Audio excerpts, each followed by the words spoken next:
Hi, welcome back to Cosmic and Body Horror. If you enjoy my content, please consider hitting the like button. It's the only way the YouTube algorithm notices me.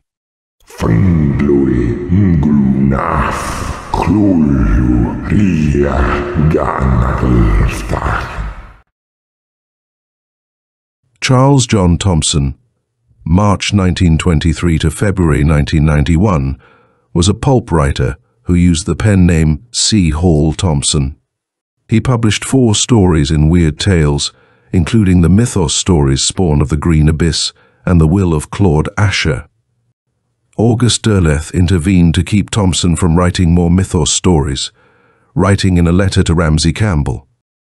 He borrowed flagrantly from HP Lovecraft's work, and we stopped it by writing to his editors, pointing out his invasion of proprietary interests, though we would probably have given him the green signal to go ahead if he had submitted his work to us first. This he did not do, so it had to stop. Some Lovecraft scholars have read not only a proprietary attitude, but also jealousy into Derleth's actions. Robert M. Price writes that the story goes that August Derleth intimidated Thompson into dropping the Lovecraft pastiche hobby, apparently because Thompson was working Derleth's side of the street and selling a better product. Joshi also criticizes Derleth's approach. It is not surprising that August Derleth apparently badgered Thompson to give up the idea of any further pastiches. Not because Thompson had failed and was somehow tainting Lovecraft's reputation, but precisely because he had succeeded, and succeeded far better than Derleth himself in any of his own Lovecraftian imitations.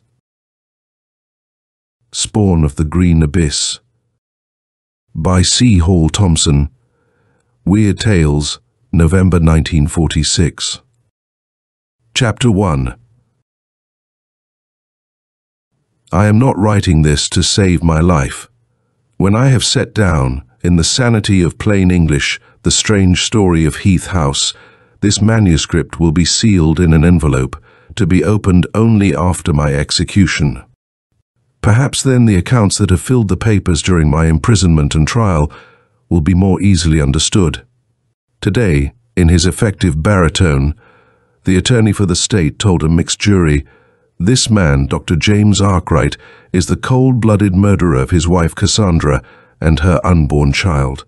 You have seen the evidence, ladies and gentlemen. You have seen the murder gun. The state and the voice of the dead woman demand that this killer pay the extreme penalty." It was a very forceful plea. I could not have asked better. You see, I want to die. That is why this will not be read until the prison medic has pronounced me dead of a broken neck. If it were read while I lived, I might never be granted the release, the nothingness of immediate death. Instead, I should spend endless, remembering years in the state asylum for the criminally insane. Do not misunderstand me. No feeling of remorse prompts me to seek forgetfulness. Should all this happen again, God forbid, I know I should do the same. I destroyed Cassandra because it was the only thing left to do. Undoubtedly that sounds callous, but when I have told the entire horrible story, it will seem the inevitable conclusion of a sane man. For I am sane. There were times when I doubted my senses during those ghastly months on Caelsmouth Strand, but now I can only say I am convinced. I know what I saw and heard, and I pray God no other mortal will ever be cursed with such a revelation. There are things beyond the veil of human understanding, strange antediluvian monstrosities that stalk the shadows, preying on dark, lost minds, waiting at the rim of the great abyss to claim their own. These are the things I must escape, and for the mind that has come to realize their existence, the only avenue of retreat lies through the quiet labyrinths of death. Haunting, half-facetious dribblings of truth have seeped into the feature stories which various local newspapers ran on the trial.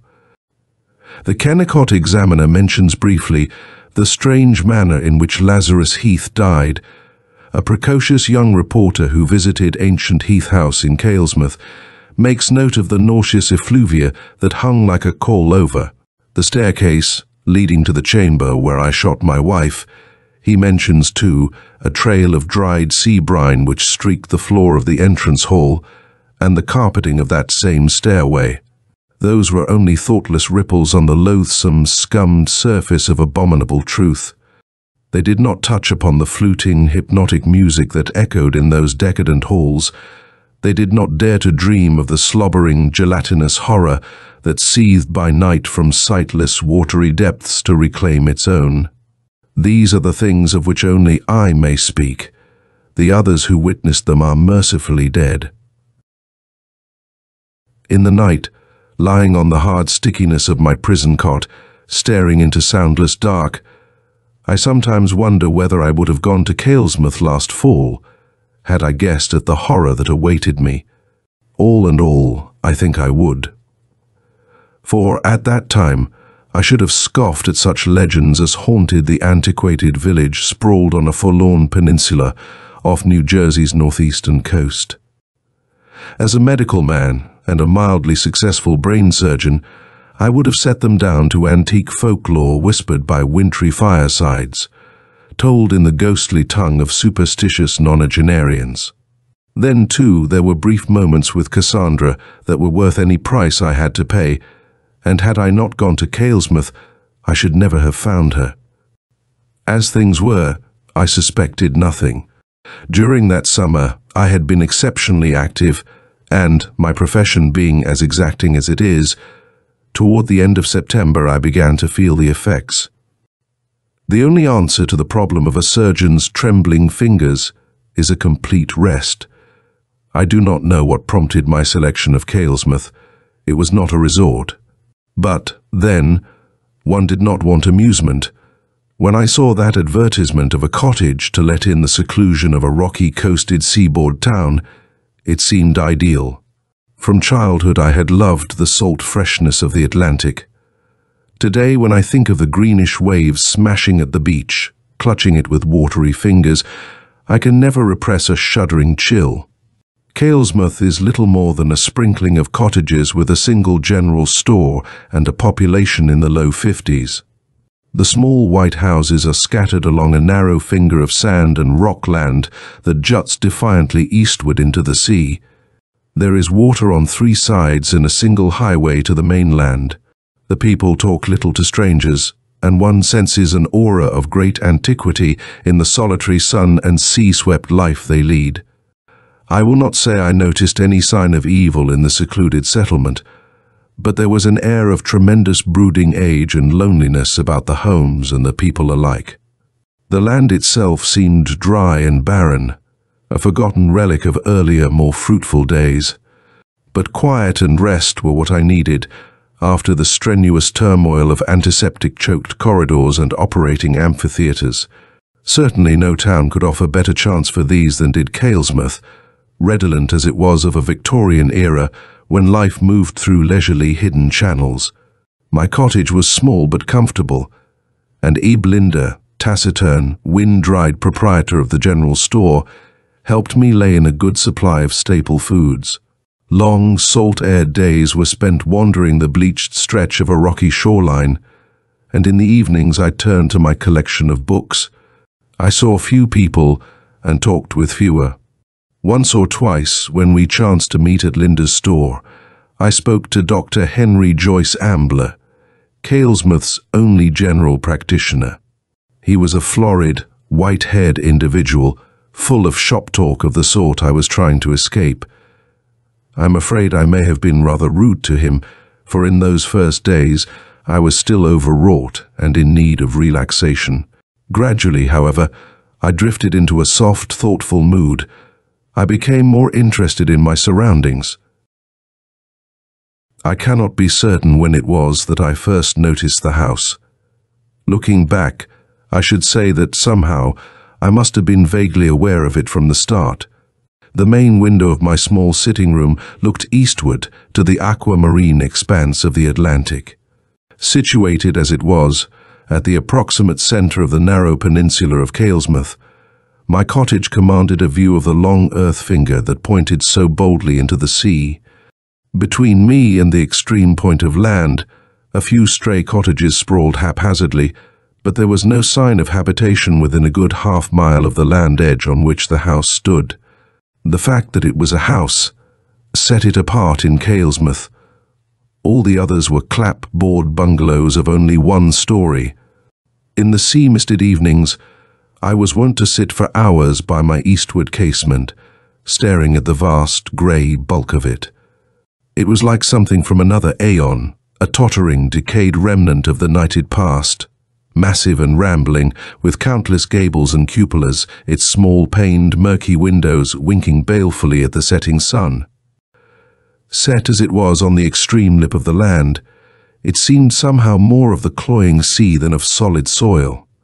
An ectoplasmic nimbus clung thickly to battered towers whose boarded embrasures argued desertion. I noticed that the seagulls circled the ancient monument warily. Birds did not nest in the crumbling age-webbed eaves. Over the whole dreamlike vision hung an atmosphere of remoteness that was vaguely tinged with fear and repulsion. It was a thing that whispered of forgotten evils, of lost and buried blasphemies. The first time I caught myself thinking thus, I laughed away the sensation and decided that my solitary sojourn was beginning to work on my imagination. But the feeling persisted, and in the end, my curiosity won. I began to ask questions during my infrequent visits to the store. Silent as Ebelinda habitually was, I sensed an abrupt withdrawal in him when I mentioned the house at Land's End. He continued weighing out my rough-cut tobacco and spoke without looking at me. "You don't want to know about Heath House, Doc. Folks hereabouts haven't got anything to do with it." Sullen warning charged his level tone. I smiled, but a small shiver trickled along my neck. I looked across the store to where Doc Ambler stood, his white mane bent intently over one of the latest magazines. His head came up. The usual smile had gone out of his opaque eyes. "Lazarus Heath lives there, Doctor," he murmured. "Very much the recluse." "Which is just as well for us," Linda put in cryptically. Ambler nodded and went back to his reading. It was at that point that I became aware of the disheveled, weather-beaten creature in the doorway. I had seen Solly Joe before, wandering the sand and stone wastelands of the beach. You will find one such outcast in every small town, I suppose.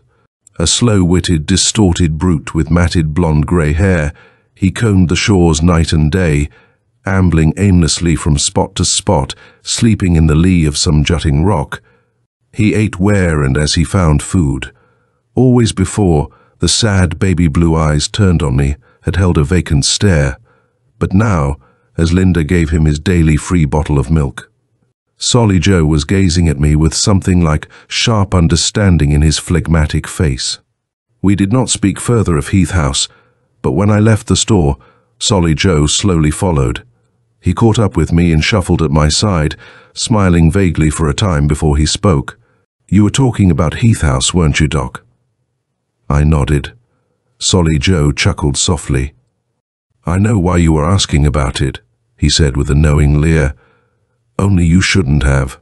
Old Laz Heath ain't no friend to nobody. Stay clear of that house. There are things there that aren't right. There are bad things." "Just who is Lazarus Heath?" I asked. "Old man. Real old. He's got a funny smell about him, a dead smell, like dead fish washed up on the beach. Used to be a sailor, but now he's too old. There are stories about old Laz, him and that daughter of his." The lecherous grin returned. "You better forget about Miss Cassandra, Doc. I know you've seen her, that's why you've been asking about the house. But forget it. She isn't for the likes of you and me."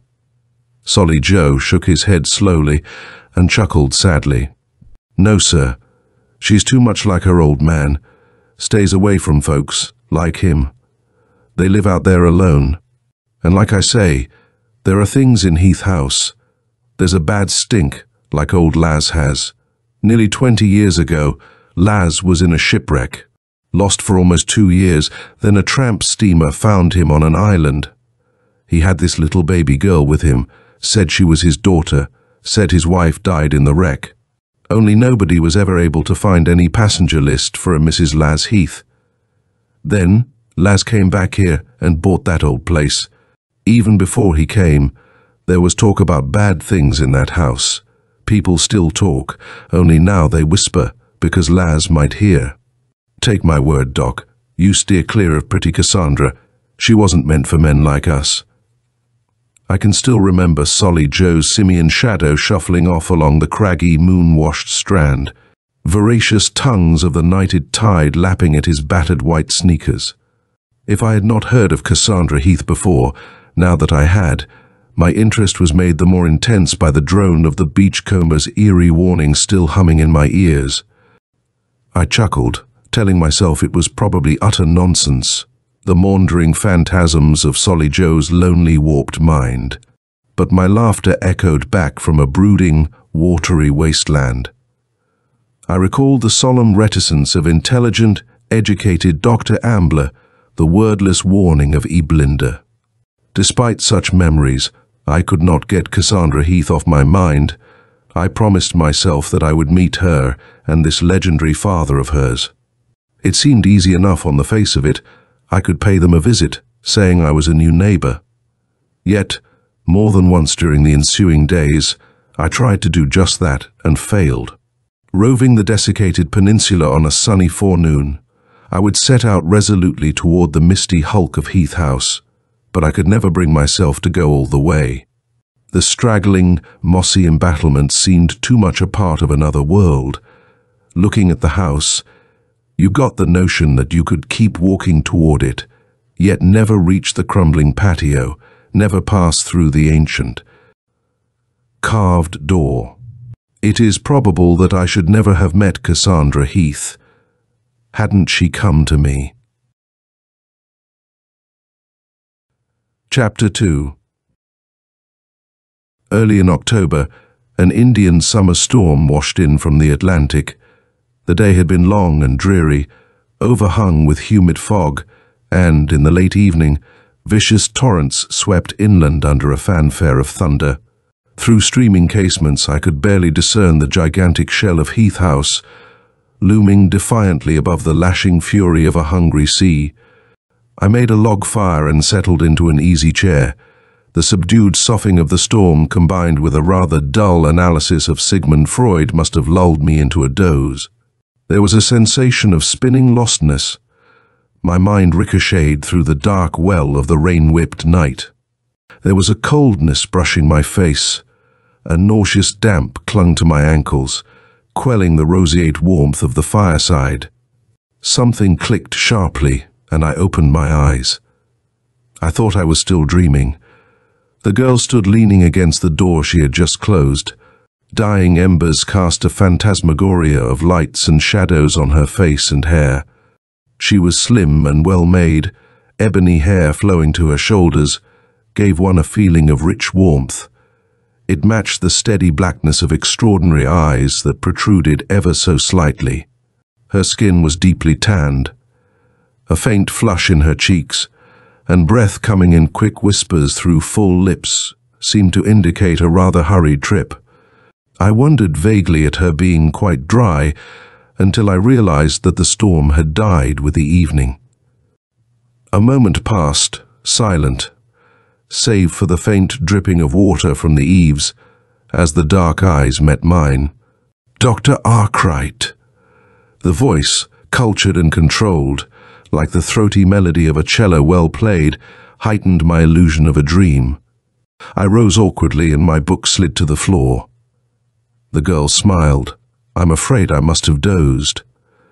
"My name is Cassandra Heath," the girl said gently. "My father is very ill, Doctor. Could you come with me at once?" "Well, it might be better to get Dr. Ambler, Miss Heath. You see, I'm not a general practitioner." "I know, I've read of your work. You're a brain surgeon. That's what my father needs." The voice trembled slightly. Shadowed lids covered the ebony eyes for an instant. Cassandra Heath had admirable control. When she spoke again, it was in a tone tinged with defiant pride. "You needn't come if you don't care to. No, it isn't that at all. Of course I'll come, Miss Heath. My mind sliding backward over the beachcomber's whispered tale, I arranged a small kit with strangely unsteady hands. Cassandra Heath stood silently by the door. I wondered if Solly Joe's story had been something more than the weird fiction of an overworked imagination. The defiance in the girl's voice argued that the legend of Heath House was known and feared by more than this one insignificant wanderer, so much feared that it might frighten a stranger away. Even without such a veil of mystery swathing her life, Cassandra Heath would have been a striking person. As it was, I was fascinated. We had walked some distance before the girl spoke again. The moon had risen, and phantom rocks glistened in its watery glow. The ocean pounded choppily on a rain-sodden beach, and our feet left moist, rubbery prints that disappeared as quickly as they were made. Moving with long, graceful strides, Cassandra Heath talked in a level monotone. I suppose you've heard tales about my father. You can't live in Caelsmouth any length of time without hearing about old Lazarus Heath. Grim humour touched the warm lips. Solly Joe did a bit of talking, I admitted. You mustn't believe everything you hear, Doctor. My father is ill. He has been for some years. We prefer to keep to ourselves at Heath House. When people can't talk to you, they talk about you. They tell stories about father. Miss Heath, I ventured, do you think that your father is insane? The girl supplied. 2 years ago. Last year even I should have said no. Now I can't be certain. My father has led a strange life, Doctor. A strenuous one. Here of late, he's been given to brooding. He was always moody and quiet, but this is something different. He's afraid of something, I think. Then, too, there are the disappearances. Disappearances. He's taken to wandering off at night. 4 times in the last couple of months, I've searched the whole length of the Strand and couldn't find him. Maybe he'd gone to the mainland. I think not. Someone would have seen him. No, he went somewhere. Somewhere much farther away. For the first time, a note of puzzled fear crept into Cassandra Heath's voice. Much farther. She seemed to come back with an effort. He did that tonight, Doctor, just before the storm broke. First I found him later, hours later, wandering in a small cove beyond the house. He was talking strangely and singing, a funny little tune. He's in his room now, still talking, still singing that song.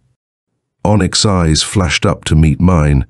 In that brief moonlit instant, I saw all the doubtful terror, the puzzled anxiety that Cassandra Heath would not admit, even to herself. I had no time to question her further, to attempt to link together her last broken phrases so that I could guess at the real meaning that lay hidden in them. Caelsmouth Strand had suddenly narrowed, and now, on either side of us, the midnight ocean licked possessively at the land. A tortuous path, tangled with sea brambles and rocks, snaked to the shadow-choked veranda of Heath House. Weather-wasted planks groaned in protest under unaccustomed footsteps. At a gentle pressure of Cassandra's hand, the ponderous mahogany door swung back soundlessly. Even before I stepped into the candlelit, gloom-encrusted hallway, I could smell it. That loathsome, clinging effluvium of rotting marine flesh of which Solly Joe had muttered. It swirled sickeningly in the clammy atmosphere of a foyer that was like the dusty nave of some forgotten cathedral, rising along lushly panelled walls to the sightless dark far above. A wide, twisting staircase wound upward to some higher labyrinth, and as I followed Cassandra Heath upstairs, whose ancient grey carpet was worn thin by the tread of forgotten feet, the fetor became ever more powerful, more noisome. Through dream-like corridors, I followed the fitful glow of the candelabrum the girl carried. Another door opened, then closed behind me. I stood in a chamber that seemed drawn from the dark maw of lost eons. Tremendous oaken furniture dwarfed the figure sprawled limply on a dais-raised bed, and though the small paned casements stood wide, chilling sea fog swirling through them into the room, the stench was overpowering. Cassandra set the candelabrum on an antique cabinet de nuit. An eerie luster flickered across Lazarus Heath's wasted visage. During his professional lifetime, a brain specialist is called upon to diagnose countless horrible cases, yet they are the horrors of the nighted mind, or of blindness caused by a tumor. They are medical things, and can be understood. You cannot diagnose a fetid malignancy that goes beyond medical knowledge, rooting itself in the black soil of ancient hells. There was nothing medical knowledge could do for Lazarus Heath. Pushing back revulsion, I made a thorough examination. The massive body, little more than skin and bones now, gave off a reeking aura of putrefaction, and yet there were no sores. Sopping clothes that hung in tatters were tangled with dull green seaweed, stained with ocean salt. But it was the face that caught and held my attention. The skin, taut and dry, was the color of aged jade, covered with minute, glistening scales. Staring into the candlelight, Lazarus Heath's pale eyes bulged horribly, and as the great bony head lolled spasmodically from side to side, I made out two faint bluish streaks, about 4 inches in length, running along each side of the scaly neck, just below the jawline. The lines pulsed thickly with the air-sucking motions of his salt-parched lips. Watery incantations bubbled upward into the dank stillness. They call for Lazarus Heath. Zoth Syra bewails her lost one. She bids me come home. You hear? The great ones of the green abyss hail me. I come, O beauteous Zoth Syra. Your lost one returneth, O weeping goddess of the green nothingness. Sudden power energized the lax skeleton, so that I had no easy time in holding him to the bed. Pallid eyes stared beyond this world, and Lazarus Heath's cracked lips warped in a hideous smile. Then, as suddenly, he was calm, the ponderous cranium cocked pathetically to one side, in a grotesque listening attitude. You hear? The hollow voice gurgled. She sings to me, the song of Zoth Syra. Inane laughter tittered weakly. Heath's rasping voice dribbled into a strangely haunting threnody, a song that at once attracted and repelled with its subtly evil intonations. Zoth Syra calleth, him who knows the green abyss. Men of salt and weed are lovers all to the goddess of the green and swirling void. Come away to Zoth Syra. Come away. Father. Cassandra's voice was scarcely more than a distraught gasp. But at the sound of it, the odious hypnotic smile froze on Heath's parchment-pale face, then slowly decomposed into a twisted mask of sick horror. For the first time, something like terrified reason seeped into those oddly protuberant eyes. Cassie! Cassandra! Heath stared about him frantically like a child lost in the dark. Once again he tried to raise himself, but before I could restrain him, crumpled backward into a voiceless coma. Half an hour later, standing in the shadows of the decaying patio, looking eastward to the moon-scorched desert of the Atlantic, I told Cassandra that there was nothing wrong with her father's mind. Perhaps I should have phrased it more coldly and added, nothing that medical science can cure. But, sensing the free, vibrant life that flowed in the girl's body and brain, I could not bring myself to tell her that I thought Lazarus Heath was going mad. Additionally, I was not at all sure of my own diagnosis. I told Cassandra that I wanted time to observe her father more closely, and she seemed greatly relieved to know that I would consider the old man's case. For myself, I confess I could not have done otherwise. Despite the malignant shadow that shrouded Heath House in ageless mystery, I knew that I would come back again and again. Not only because I was curious about the singular aspects that accompanied Heath's apparent twilight madness, but because, as I left her that night, Cassandra held out her hand, and I took it in mine. It was a simple, friendly gesture, and we both smiled. From that moment on, I was completely, irrevocably in love with Cassandra Heath. Looking backward, it seems to me that our brief moment of happiness was like some minor miracle, rising as it did through a choking miasma of brooding evil to touch, if only for an instant, a clean, sunlit world known only to lovers. Somehow, we managed to transcend the haunting, omnipresent ghost of Lazarus Heath's illness. It is true that the old man returned to normalcy during that final fortnight of his troubled existence, and for a time, Cassandra could forget the strange enigma of her father's insane babblings and those sudden, inexplicable disappearances. Being a medical man, however, I never really forgot. Often during those last 2 weeks I talked with Lazarus Heath. He submitted to questioning and examination quite calmly. As to the peculiar condition of his skin and the odd lines on his throat, he professed ignorance. The once or twice I mentioned Zoth Syra, he grew gloomily reticent. He said the name meant nothing to him, yet never before or since have I seen a man so patently weighted down by some blasphemous, heart-gnawing secret, as was Lazarus Heath. He ate little and spent his days and nights slumped in a crotchety chair, staring into the bluish mist of the small cove beyond Heath House. Cassandra needed forgetfulness. As much as I could, I got her away from the sullen loneliness of the antediluvian manse at Land's End.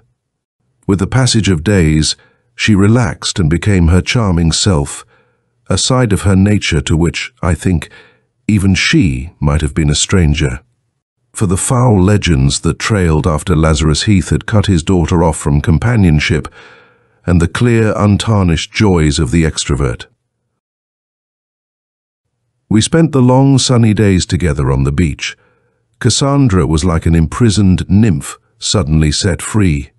She swam with the grace of one born to the water and ran the length of arid sand with the lightness of a child, her wonderful hair flowing wildly in the sea breeze. A man cannot see such youth and beauty and remain untouched. My Cassandra had not only these two, there was an air of quiet wisdom about her that was somehow wistful and sad. She was prodigiously well read, and told me her father had educated her. Sometimes she spoke of long, lonely childhood years, when she lived only in the pages of the countless books in Lazarus Heath's library. I had seen that small, book-cluttered room with its musty, rich bindings. The old man spent much time there. It is strange how so comfortable and commonplace a nook could shelter such a vile, inhuman secret through the years. Had I learned that secret sooner, Cassandra would be alive today. Chapter 3. Lazarus Heath died the night I proposed to his daughter. Up to that time, he had improved fairly well, until, at moments, watching the new vivacity that had touched Cassandra, he seemed almost normally pleased. I believe the old man conceived a liking for me because I had given Cassie something. I had given her my friendship and my love, and his awful legend had not frightened them away. The night I asked Cassandra to marry me, it was balmy and quiet, and we had been walking along Kalesmouth Strand, watching the silver ribbons of the moon on the Atlantic. I remember halting rather abruptly, mumbling that I had something to ask her, and then Cassandra smiled and kissed me. Her lips were warm and full of promise. "The answer is yes, darling," she murmured. We laughed then, a soft, rich laughter whose gentle, love-haunted echoes I shall never forget. Clinging together, we ran along the moonlit sand. That day a last leaf of Indian summer had fluttered across the peninsula, and a wintry sea was already lapping hungrily at the land. Cassie chattered brightly about how happy her father would be for us. But somehow, as we neared the sepulchral tenebrosity of Heath House, a hollowness crept into her laughter. It was as though she already sensed the horrible discovery that lay before us. There was no answer when Cassandra called out in the hollow well of the foyer. We began our search for Lazarus Heath calmly enough, but now the laughter had gone altogether. He was not in the dusty sanctuary of his library, The linen of his tremendous oaken bed flapped in the wind that brushed through casements thrown wide to the rapidly chilling night. The look of utter terror in Cassandra's eyes told me we were reasoning along the same lines.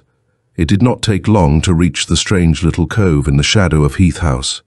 A cold, dream-like quality saturated every corner of that miniature beach, hidden from sight on all sides save the east, where the predatory mutter of the sea seemed dangerously near. But you can awaken from the insanity of a dream.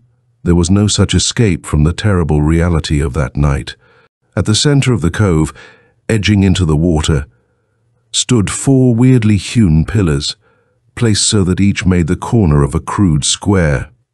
In the moonglow, they had the aspect of sinister medieval altars of sacrifice, reared to noxious, unnameable gods.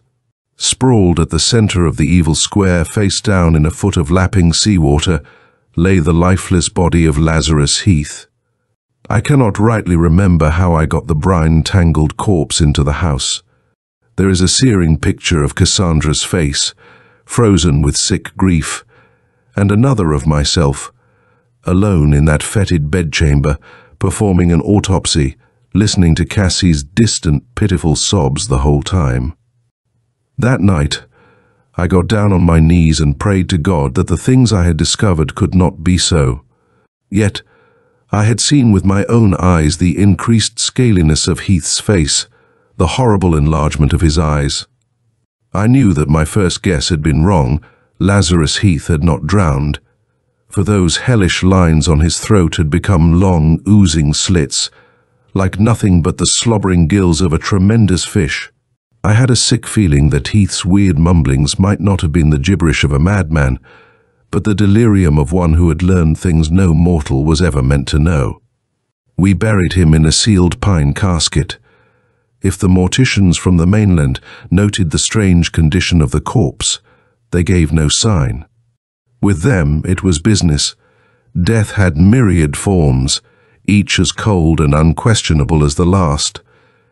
With Cassandra, however, I had to be more careful. I knew the terrible effect that nauseous, bloated visage would have upon her. I told her the autopsy had been rather disfiguring, and that it would be better if she did not see her father. She obeyed with the simple acquiescence of a child who is lost and lonely, and in need of guidance. Once, she roused from a cold, apathetic state of shock to tell me that Heath had always wanted to be buried in the cove. It rained on the day of interment.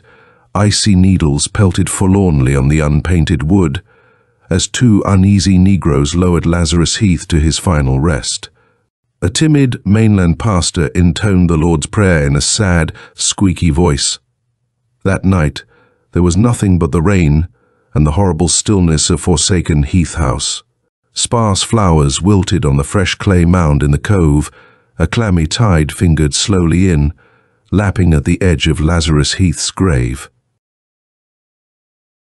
I had to get Cassandra away, watching pent-up doubt and fear turn her lovely face into an expressionless mask. I knew she must be freed of the cloak of black uncertainty that enveloped Heath House. We talked through most of that rain-washed, lonely night, and for the first time in my medical career, I told a lie. Could I have seen the sick terror in her eyes and spoken words that might turn that fear into madness? When I performed that autopsy, I found no cause for Lazarus Heath's death. There was no water in his lungs. Every organ was in excellent condition. But I told Cassie that the old man had died of a heart attack. I told her I was certain that her father had been perfectly sane. Even as I spoke, new color flushed her cheeks. An expression of indescribable relief lit her ebony eyes. Cassandra could not know that the old man's sanity was more to be feared than his insanity. An unstable brain could answer for wild babblings, for ungodly melodies, but what could account for the terrible concreteness of that scaly, fish-like corpse?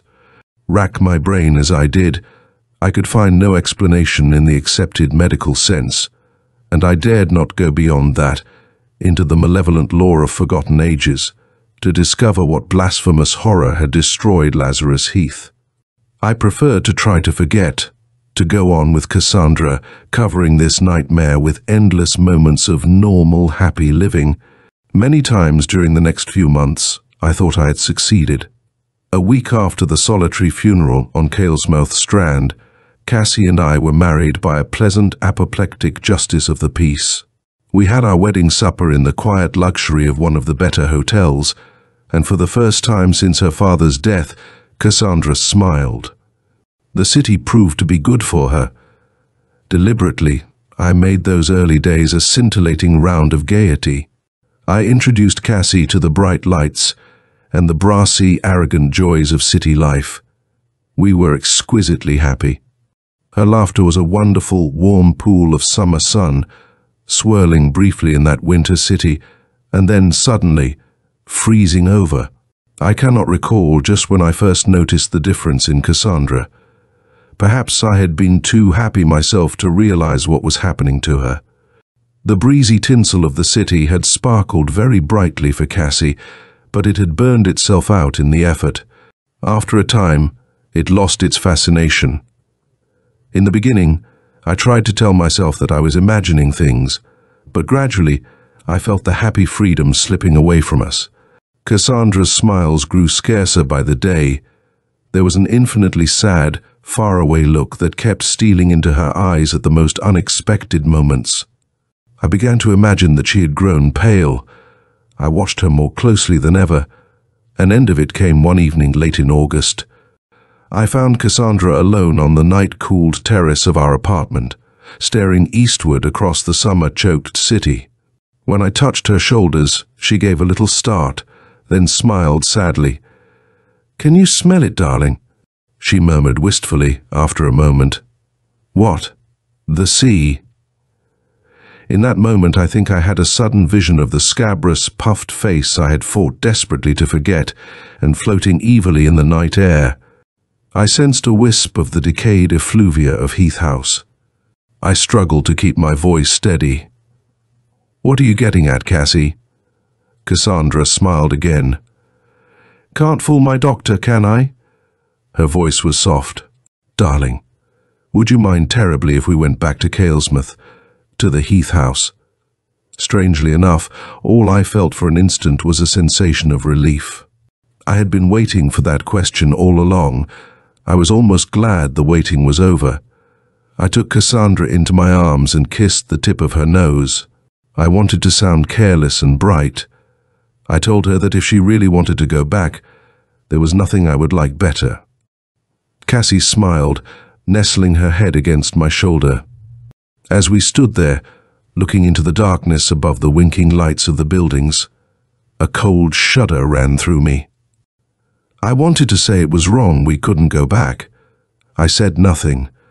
Quietly, hypnotic and shrill, a familiar, odious threnody chortled inland from the distant Atlantic. Lovers all to the goddess of the green and swirling void. "Come away to Zoth Syra, come away." I wondered if Cassandra could hear it. I prayed that she couldn't. I am not certain of what I expected upon our return to Heath House. I could not forget the puling, nauseous horrors we had left behind. The stench of a scaly corpse seemed never to leave my nostrils. I remember my hands sweating on the wheel as I drove our car across the long bridge that connected Caelsmouth Strand with the mainland. Early morning fog seemed to close in behind us, shutting us off from reality. The baleful finger of the solitary macadam road that led to Heath House pointed with terrible certainty to the steely expanse of the sea. However, the change in Cassandra heartened me, dispelling somewhat my uneasy premonitions. Already, her complexion had returned to its former warmth and beauty. Her laughter rippled softly at some weak joke I had made, and the ebony cloak of her hair was rich and alive in the sea breeze. Our homecoming was much more pleasant and prosaic than I had dared hope it would be. It gave no trembling portent of the icy, sea-brined evil that was to stalk our future hours in the malevolent house. Only the sea chuckled expectantly in the lonely cove near Lazarus Heath's tomb. It is impossible to trace the stages by which I became jealous of Heath House.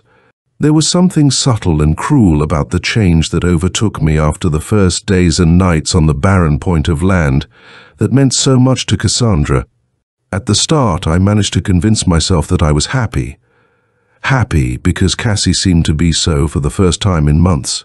I even felt something like an uneasy affection for the old place, because it made Cassandra what I wanted her to be, full of a rich, wild life, touched with the mysterious charm that had first attracted me. We began to refurnish and remodel the house. The mundane clang of workmen's saws and hammers, the earthy smell of turpentine and white lead, seemed to breathe a freshness into the foul, antiquated halls and chambers. I told myself it was just another charming old house where people could be happy if only they tried hard enough, but all the time a new whispering voice within me clamored for attention. I knew I was losing Cassandra to a past of which I had not been a part. Heath House was reclaiming her. Cassandra herself seemed to notice no change in our relationship. She was gentle and full of soft tenderness toward me. And still, I had the terrible feeling that a barrier was rising between us, day by day, second by second. Cassie took to a habit that roused uneasy memories in me. Any hour of the day or night, she would be seized by an urge to walk quickly, unseeing, along the lashing edge of the sea. They were not the leisurely wanderings we had known in the past. It was as though Cassandra were trying to get somewhere, trying unconsciously to reach something. Once or twice I mentioned the habit, but she only smiled remotely and said there was no harm in a stroll by the seaside, was there? I had no answer. I could not tell her of the cold, unprofessional, unreasoning fear that had begun to haunt me. We went on with our repairs of Heath House, and gradually, brightened by chintzes and restored tapestries, filled with usable period furniture, it became livable. We had finished all of it, save the library.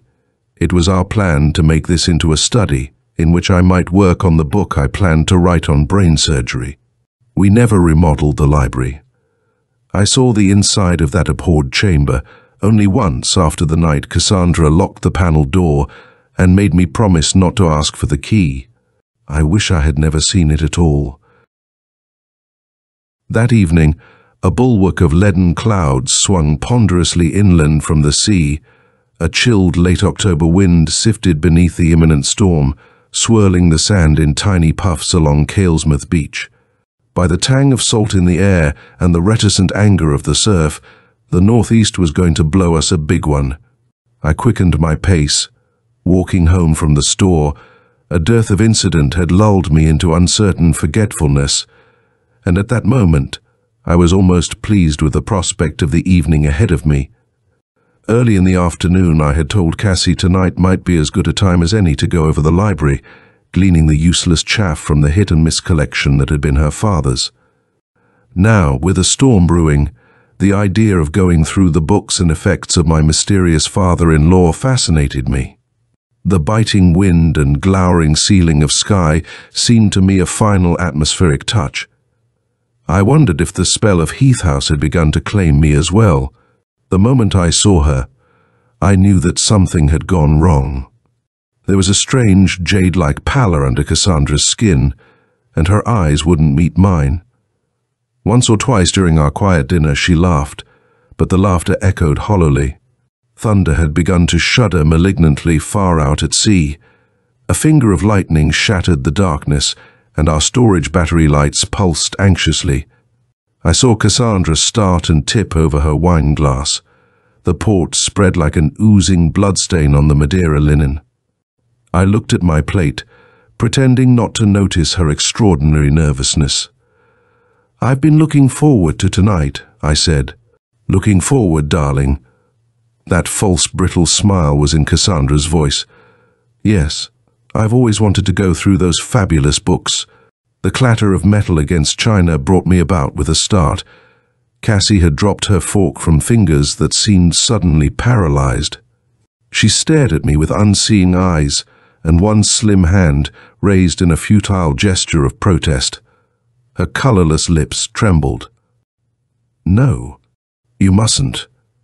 A gnawing fear sprang into the emptiness of her gaze. She made as if to rise, and in an instant all life seemed to flood from her body. She slid soundlessly to the floor. What I did then was done with the unconscious habit of a medical man.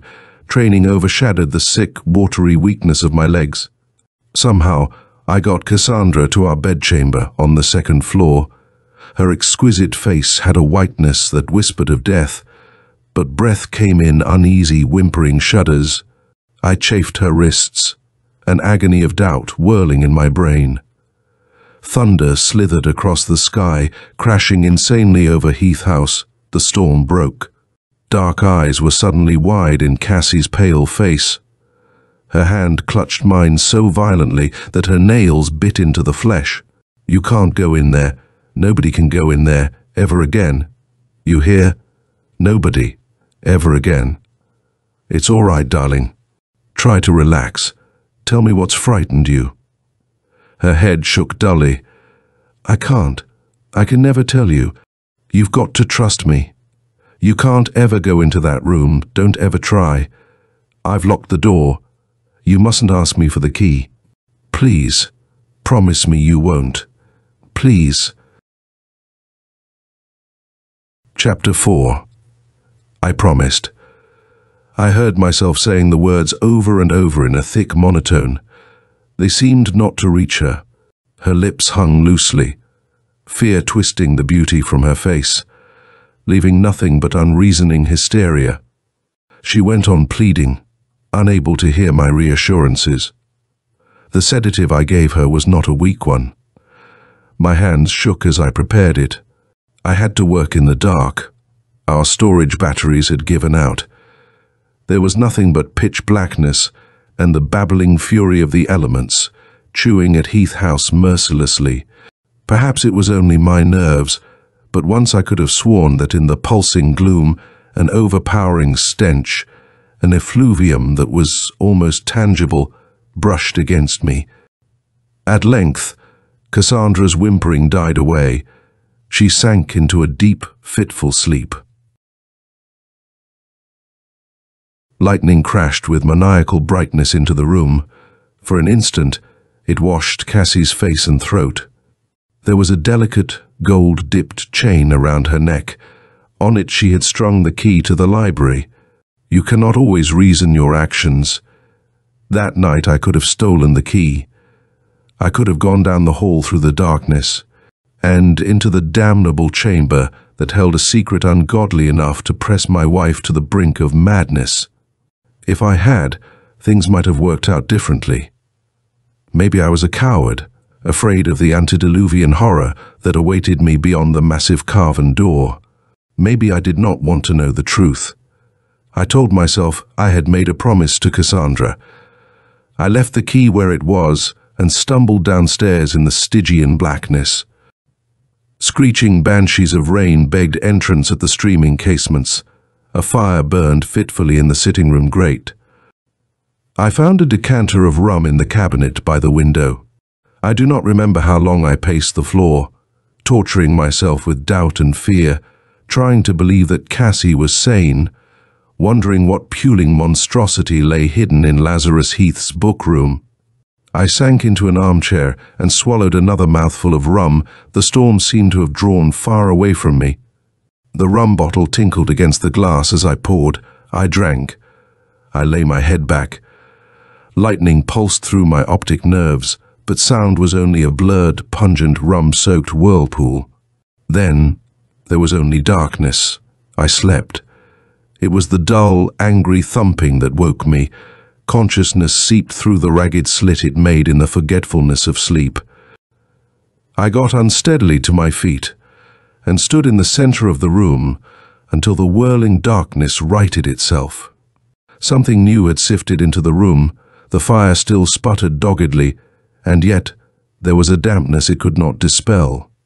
A chilled whisper of sea air sighed along the floor. I went into the foyer. Coldness washed over me in a tidal wave. The front door flapped back and forth on its heavy hinges. Rain pelted into a drooling puddle in the hallway. I swore and slammed the door, throwing the dead latch. Then I stood very still. Cassie! The name blazed like a neon sign in my brain.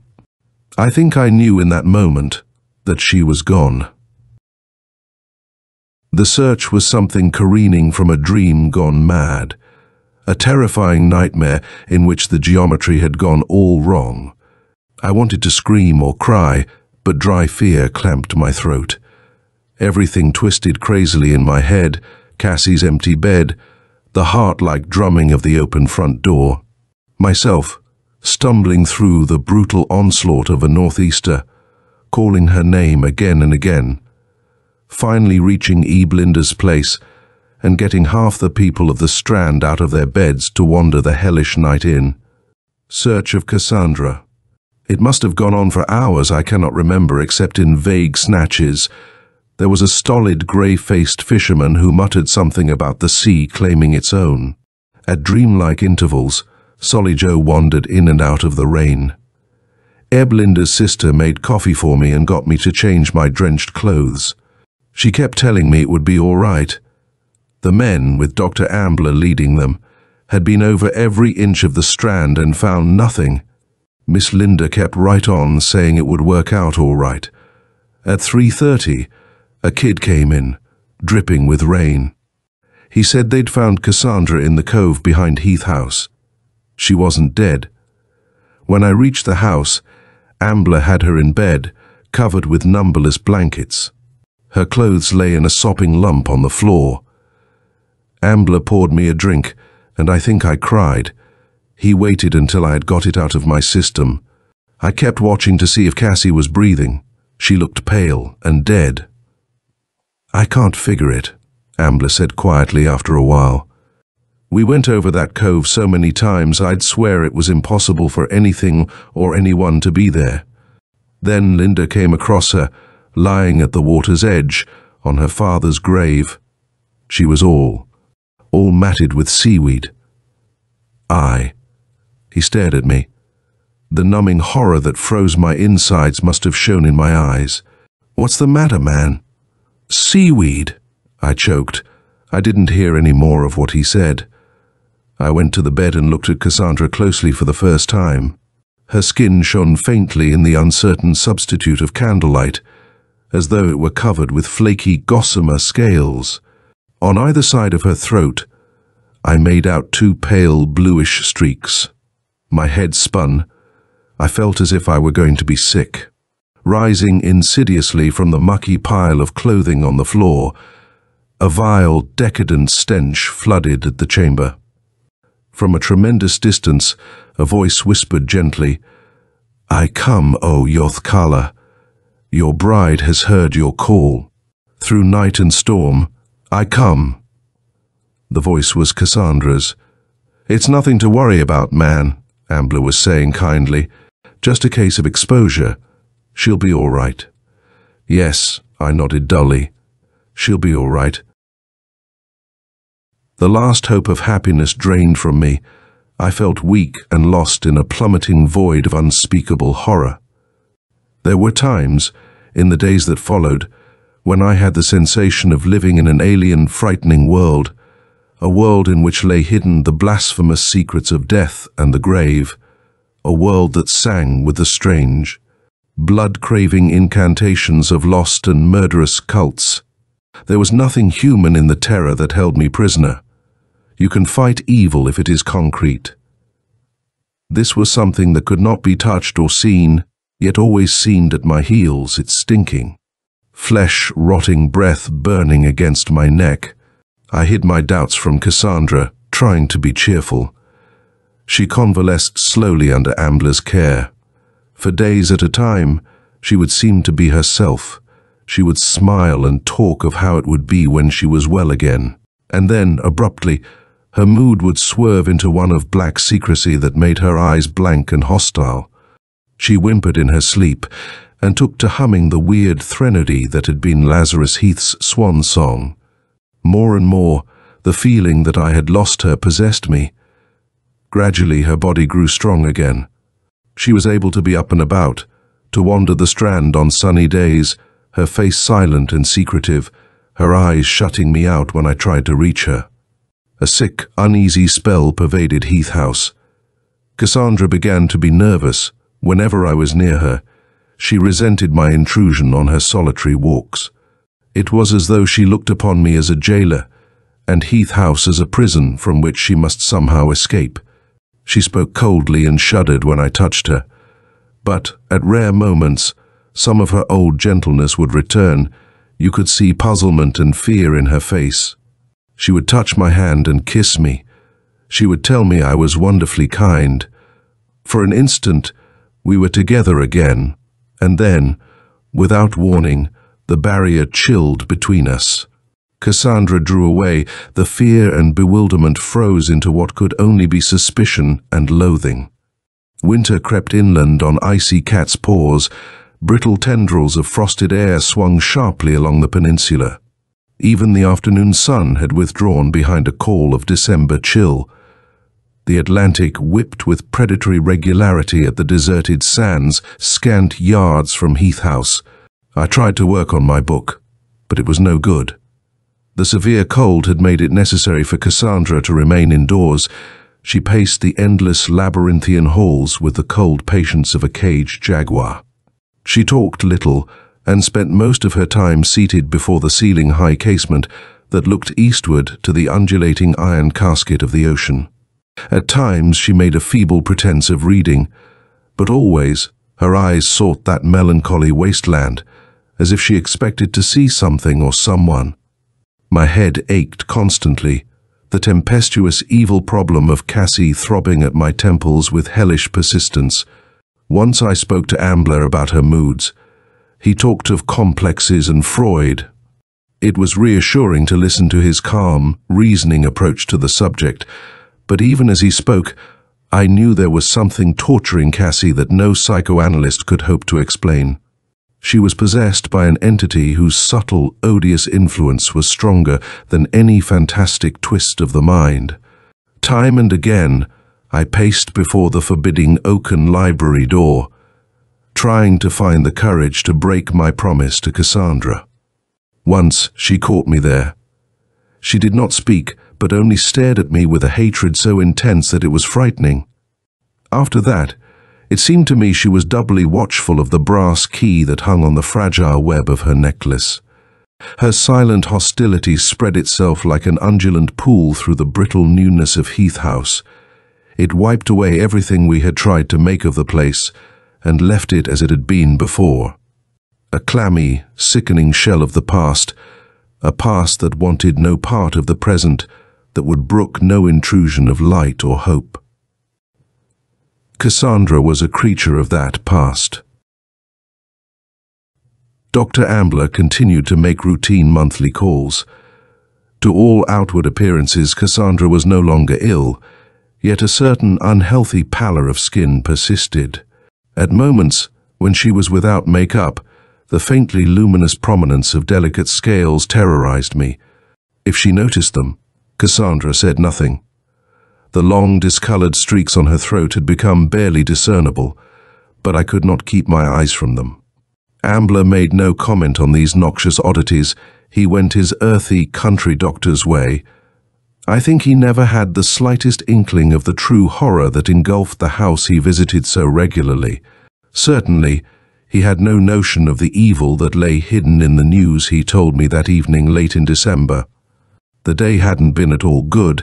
Midwinter sleet lanced across a dense fog that came slithering and crying against the windows of Heath House. I had spent most of the time alone, making a sham at reading, wandering restlessly from room to room, staring blindly from one fog-curtained casement after another. During those last days, I had grown to anticipate a storm with a terrible, choking fear, for Cassandra's moods seemed more sullen and morbid as the easterly wind lashed angry rain or snow about the tiny cove behind the house. She would stand for hours gazing at the water-eaten mound that housed a thing I could recall only with a tremor of disgust, a wave of nausea that balled itself like lead in the pit of my stomach. I had seen her doing that all that morning. She muttered something about how lonely he must be out there, and then walked slowly down the hall. I heard her door lock click behind her. I had given up trying to understand her oblique remarks, brief whispers that seemed not meant for me, but rather vague thoughts, personal and awesome, spoken aloud only by accident. When Ambler had completed his examination in the privacy of Cassandra's chamber, he plodded heavily down the twisting staircase. I offered him a drink, muttering something about it being a raw night. It was only a pretense of civility with me until, in the firelight of the sitting room, I saw the new expression that had crept into Ambler's eyes. I had seen many expressions there after such sessions with Cassandra, expressions of doubt or bewilderment, or of professional satisfaction at her apparent recovery. But now, there was something almost like pleasure in those soft grey eyes. I poured him a glass of sherry. He gulped it and winked. "You've been wise people, you and your wife, Doctor," he said, after a pause. The eyes were actually twinkling. Wise? His good humour had begun to irritate me. Of course, nothing could have been more intelligent. I don't like to seem personal, but after all, it's been fairly obvious that you and Cassandra, well, something's come between you, but now this. Certainly a child is just the thing to bring you together again. It'll make all the difference in the world in this gloomy old place. I suppose I hadn't really been listening to him. I remember packing my pipe absently and scratching a match on the box. It made a tiny lost noise in the shadowy bleakness of the room. Then he made that crack about a child, and I just stood there staring at him, the match flickering in my hand. There was nothing but a hollow numbness in me. Afterward, I found a scorched scar on the skin of my thumb and forefinger. I realized dully that Ambler was chuckling. His hand was on my shoulder. "Well, don't look so confused, old man," he said heartily. "I guess Cassandra wanted to surprise you herself, and now I've gone and spoiled it for her by blurting it out. She never said a word." Ambler laughed, and I think I managed a watery grin. He gave me that line about the husband always being the last to know. We had another glass of sherry. I tried to act natural. The wine spread hazily through my puzzlement. A warmth swirled in my head as I saw Ambler to the door, a vague, unreasonable anger. I was hurt at the silent wall Cassandra had erected between us. It seemed impossible, almost inhuman, that she could have known such a thing and deliberately kept it hidden from me. When Ambler had disappeared into the maw of the storm, I bolted the door. Our lights had given out again, and I walked unsteadily. The anger throbbed in my temples now. It kept time with the flickering of the candelabra light as I slowly climbed the winding staircase to Cassandra's room. Chapter 5. The door was locked. My shadow cast a dark blot against its panels, a ghost that wavered drunkenly into the half-light. My hand was perspiring. The candelabrum kept slipping in my grasp. I knocked, listening to the leaden echo it made in the subterranean catacombs of the house. There was no answer. I called, "Cassie!" My tongue felt thick and dry. I waited. "I'm lying down, darling. I've a headache." Cassie's voice was brittlely light, controlled with an effort. "I want to talk to you." Anger cut through my tone. For a long moment, there was nothing but the spectral whisper of the waxed candlewicks as they sputtered anxiously. Then a murmur of footsteps beyond, and the key turned in its socket. I let myself in, closing the door behind me. Cassandra was standing by the fireplace. The instant I saw her, anger ebbed from my mind. There was something terribly small and frightened about her lovely small body in the gossamer softness of a negligee. I set the candelabrum on a table and went to her. My hands trembled at the warmth of her shoulders. She did not draw away. She did not move at all. "Ambler told me about the baby," I said gently. It was then that she turned. She was smiling, and in that moment all the falseness had gone out of her face. A quiet warmth touched it. She traced my lips with her fingertips. "I wanted to tell you myself." I did not realize then that the taut sham was still in her voice. I kissed her. I told her it was wonderful. I said all the foolish things a man has a right to say at such a time. And then, suddenly as I had begun, I stopped. Her mask had slipped. The warm tenderness was gone. A wall of nothingness blotted out the walls of her eyes. Cassandra twisted violently from me. "It's no good," she whispered hoarsely. "It's no good. Cassie, I don't understand." She spun to face me. Blurred stains of tears streaked the sallowness of her cheeks. In the jaundiced candle glow, her eyes were abnormally bright. "Can't you see? Do you have to be told?" Trembling lips twisted in a coarse sneer. Her small, even teeth seemed somehow vicious. "You're not wanted here. Just go away and let me be. I never want to see you again." The hard grin widened and unstable laughter bubbled hysterically in her throat. "Your child? Do you think I'd bear your child? Can't you see I've changed? Don't you know you've lost me? That I belong to him now? Ever since that night I went to the cove, to the abyss. I'll always belong to him, always, always, the bride of Zoth Syra." The maniacal laughter cracked off as I gripped her shoulders, my fingers chewed into her flesh.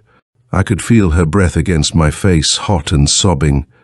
"Cut it out," I snapped. "Stop it, Cassie." She stood there for an eternity staring at me. The mood whirled and twisted, and childlike bewildered fear was in her eyes again.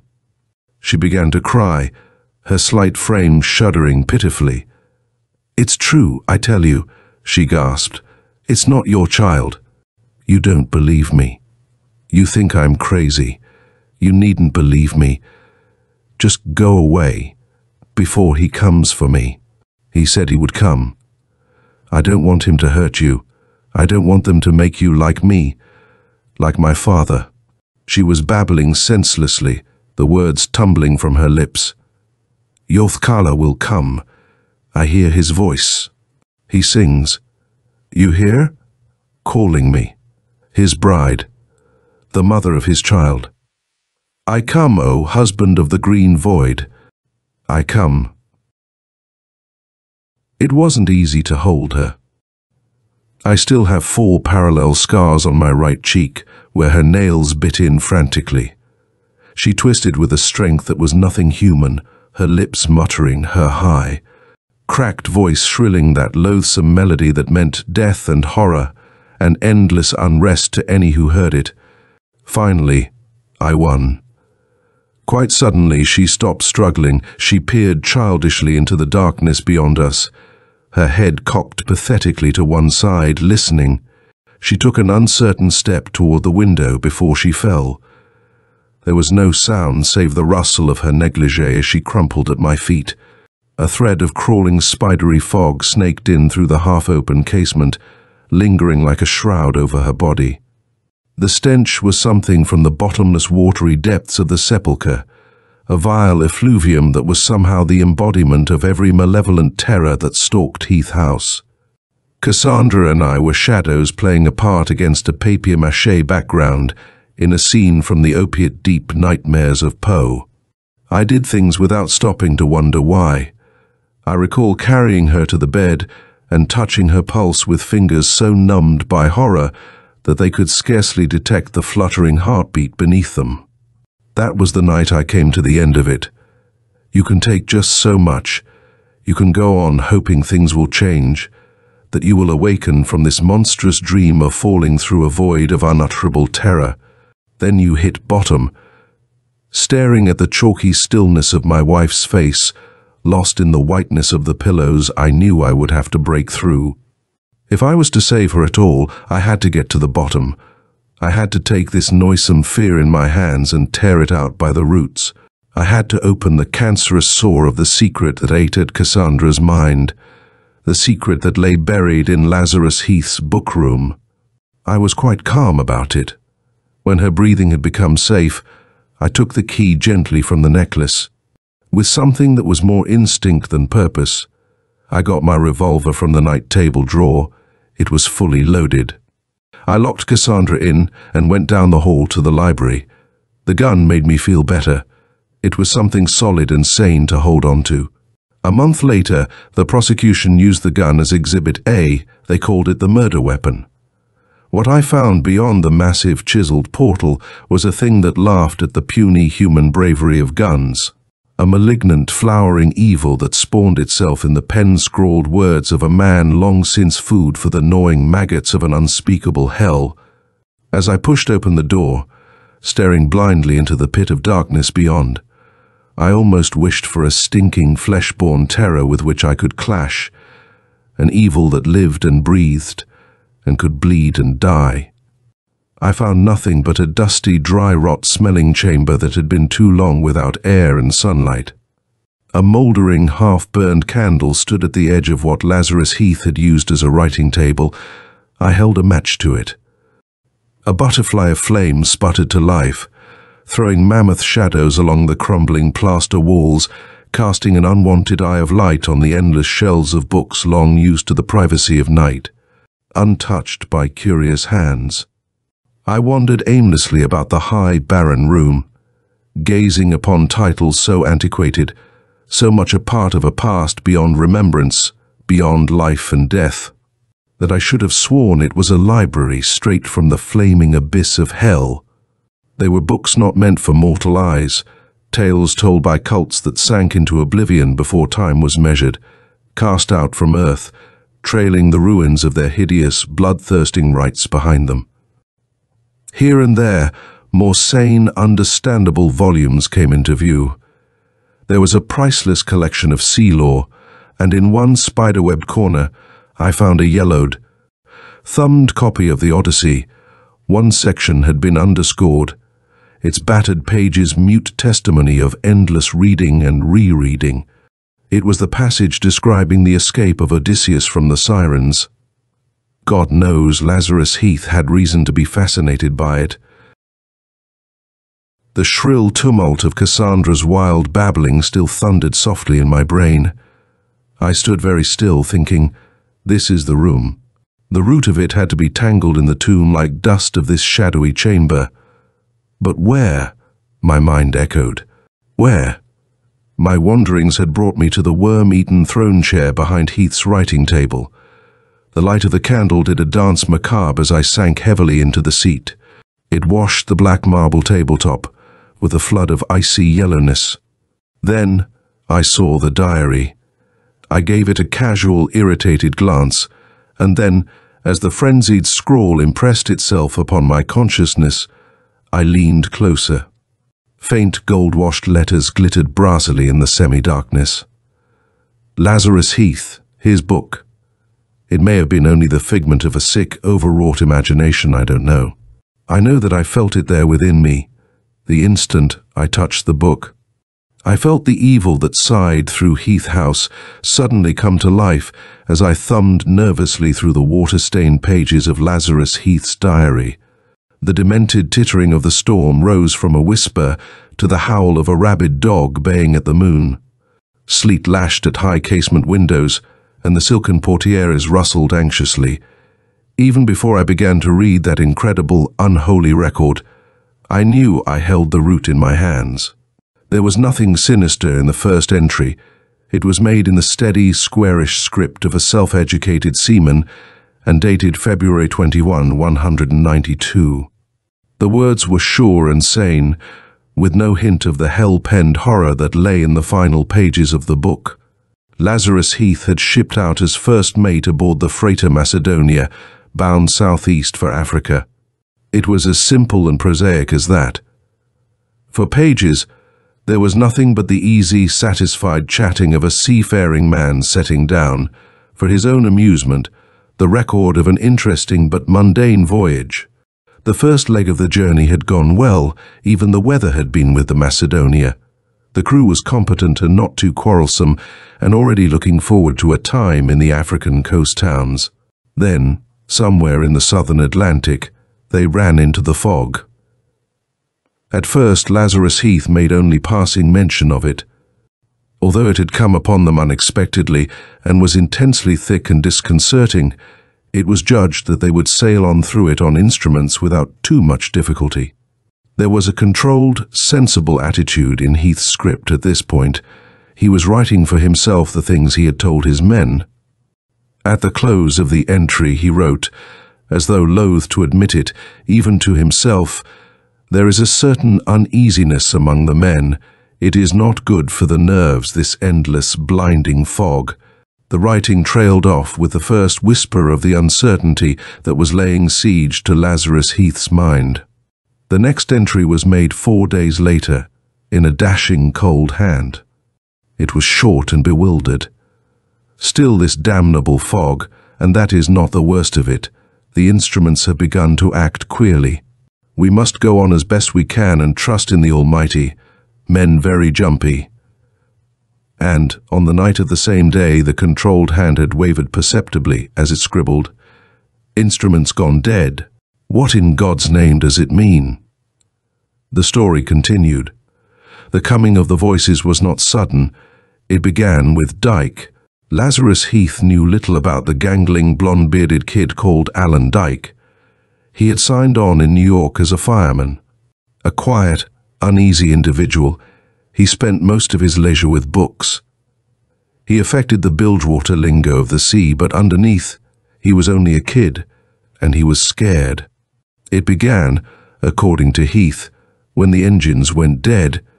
They expected that for what seemed a century. The Macedonia couldn't go on ploughing in blind circles forever. The fuel gave out. The hellfire in the bowels of Heath's ship guttered and died. There was only an echoing ghost of the roar that had choked the engine room. It was too quiet. An unholy, nerve-rending silence enveloped the becalmed Macedonia. After a time, the men even gave up talking, as if the very echo of their voices, hollow and dead in the smothering fog, terrified them. Dyke was on the foredeck when he heard the voices. Heath, standing beside him, had sensed an abrupt new tautness in the bony, coltish frame. Dyke's adolescent face strained to one side, marble blue eyes gazing blindly into the mist. He listened. His words came to Lazarus Heath, as though they had been separated by some yawning, fog-choked abyss. "You hear them? The voices? I can hear them. They're calling us.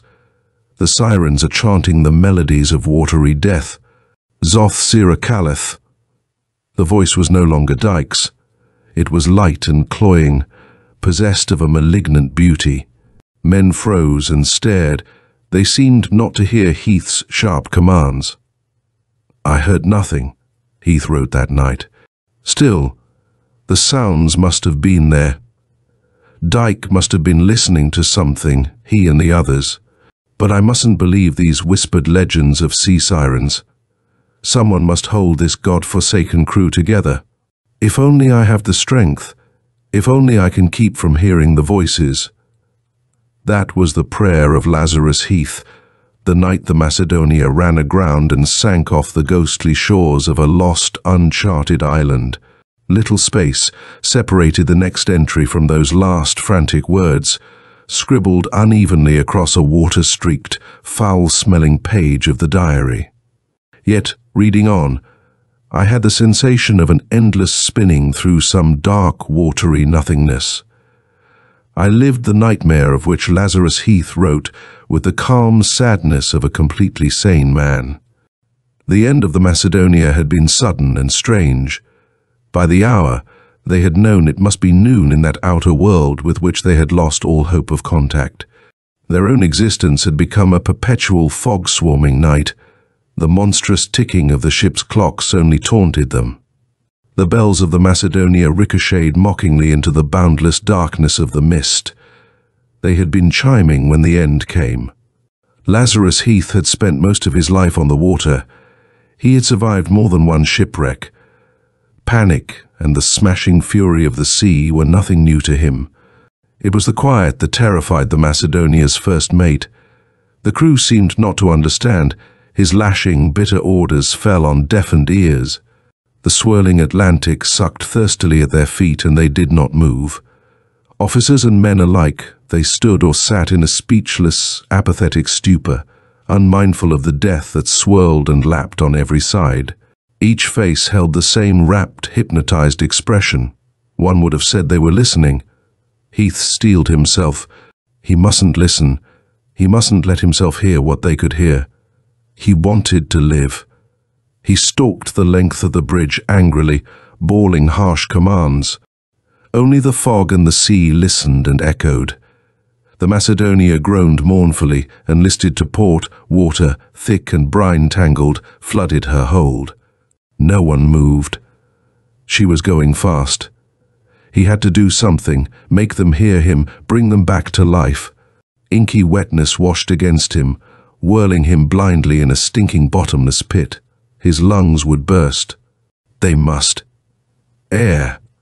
And then he was on the surface. In the near distance of the fog, the grey mass of his ship loomed balefully.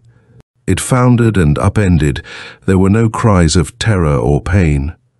Only cold, death-spawned silence. The Macedonia went down. There was nothing but a dull phosphorescence on the surface and the frozen black expanse of sea and fog. Chapter 6. Heath was never quite certain about the island. It seemed probable that the Macedonia had run aground on the pinpoint of land that rose like a monstrous Medusa from the mauve-green depths of the sea. Yet Heath had never been aware of the existence of such an island. It was marked on none of the charts drawn by human hands. At a moment's notice, it had seemed to rear itself into the cotton-wool fog off the port bow of the ship. The water lapping at its fungus-clotted shores gurgled insanely as it swallowed the last of the Macedonia. Oil-stained brine tangled Lazarus Heath's limbs. Swimming was next to impossible. He never knew how long he was lost in the whirling eddies that licked about the island. It seemed an eternity. In the limitless, time-killing darkness of the fog, he struggled hopelessly until finally his feet touched bottom. He slithered ashore, lashed on by the incoming tide. Salt burned his lips and eyes. He was between choking and crying. In the lee of a gigantic finger of rock, he toppled to his knees and sank forward face down into a thoughtless stupor. The fog never lifted. When Heath's mind crawled upward from the soundless depths of unconsciousness, he had no way of knowing how long he had lain senseless with the mossy, damp soil of the island clinging to him as if it had some power of physical possessiveness. He rolled over on his back, his head throbbing and dazed. He was breathing more easily now. Some of the weary tautness had gone out of his limbs. Wincing at the effort, he dragged himself to a standing position. He leaned against the shadowy hardness of the rock. His hand came away coated with a malodorous, verdant slime. Heath wiped the hand clean, feeling suddenly ill at the cold dampness that rushed in on him. He couldn't be sick. Do something. Something to keep his mind busy. Dragging one foot heavily after the other, he began to explore the island. When he tried to set down the incommunicable, barren loneliness of that lost outpost, Lazarus Heath failed. His pen stammered, searching for the right words, and finally admitted that the tone of the place was indescribable. He wandered endlessly through the cloying blueness of the mist and found nothing that offered hope of any sort. The entire clammy surface of the island seemed to be covered with the same nauseous green slime his hand had encountered on the coastal rock. It sucked hungrily at his feet with each step he took. It oozed from the trunks and gnarled, lifeless limbs of the barren trees that were scattered sparsely inland. The smooth, mucus-like scum coated the jutting rock formations wherever they sprang into spectral being, making them gleam with a malevolent phosphorescence. Lazarus Heath wrote one fearful sentence, the ghastly import of which he was not to guess until an age of horror had passed. One gets the singular, frightening impression that this island has been a part of the ocean depths for more years than man can count, and somehow has risen to cause the tragedy of the Macedonia and claim its only survivor, myself. This was written just before he began to hear the voices. Perhaps, even up to the last nightmarish moment, when he saw the crew of the Macedonia drawn, hypnotized and unresisting, into the slavering maw of the sea. Lazarus Heath had not believed in the voices. A great many explanations of that frozen, listening attitude which held the men to their death may have flashed like a wild phantasmagoria through his mind. Most of all, I think, he believed the officers and men alike were seized by some loathsome mass madness. The sounds to which they listened so intently must be the figment of some malady of the mind. But there, in the clammy mists of the lost, slime-coated island, he suddenly knew that the voices were very real. They were not ordinary sounds. They were soft, cloying cadences that caught and held consciousness in a spiderweb of evil beauty. They seemed uttered by countless alien tongues, echoing across a vast and fearful chasm. And yet, as Heath stumbled on in search of them, he would have sworn that their source must be just the other side of that next slimy knoll. He did not think of why he must find them. He only knew that this vile harmony had suddenly become very clear and understandable in his mind. "Come away," the voices chanted with the sound of myriad Gehennan lutes. "Come away to your bride, Zoth Syra. Come away, away, to the queen of the green abyss." "I staggered blindly onward," Heath wrote in his diary. The words themselves staggered crazily across the water-ruined pages, a mute reflection of the precipitous, hellish compulsion of his quest for the voices. I knew not where I was going nor why. I fell time and again. My hands and knees bled with scrambling among the slippery, treacherous rocks. I came to the beach. Somehow the fog there seemed to lift, growing less dense, and I found myself on the brink of the ocean. I knew I must stop, or drown, but my legs continued to pump with piston-like persistence. The voices were nearer now. They held a malevolent beauty more compelling than the sounds that echo through narcotic dreams. Panic-stricken, I felt the icy water rising about my body, and still I kept moving out to sea. Brine swelled about my chest. The voices chanted mad cacophonies in my ears, wild, discordant, irresistible. The water reached my neck, my mouth, and then my head was covered. And now the maddest thing of all, submerged, I continued to walk, to breathe, slowly, easily, not through nose or mouth, but through a pair of gills in my throat. I strode onward through the swirling, opalescent depths, ever toward the howling, evilly joyful singing, toward my bride, Zoth Syra. Between these frenzied, staggering words and the next and final entry, there is a gap of several blank, brine-yellowed pages. But for this, one might have guessed through desperate wishful thinking that the final episodes of that hideous record were dreamed of whole cloth, the fanatical ravings of a mind lost beyond rescue. No such guess can be hazarded when you have seen that last entry. It is dated almost 20 years later in Kelmsmouth. The writing is spidery and precise. The words have the cold, terrifying ring of unquestionable, blasphemous truth. Lazarus Heath set down those final sentences with a calm, almost grim determination. The very bareness of the clipped, emotionless style he used has a numbing quality. God knows I would rather have died than believe this unholy tale, but there was no choice. Even after 20 years, Heath could only hint at the monstrous dream that followed his descent into what he called the Empire of the Green Abyss. His tight, controlled words whisper of a world unknown to mortals, a submarine, slime-choked empire of strange geometrical dimensions, a city whose architecture was somehow all wrong. Entering it, Lazarus Heath was seized with an unutterable nausea, a repulsion that made him want to return, to go back somehow, and die as normal men would in such circumstances. But he went on. In some inexplicable manner, he had become a part of this world of loathsome, watery putrescence. He became one with the creatures who were the subjects of Zoth Syra, Empress of the Abyss. Obviously the pen faltered, The words would not come, but lay stagnant and unspeakable in Heath's mind when he tried to describe these creatures.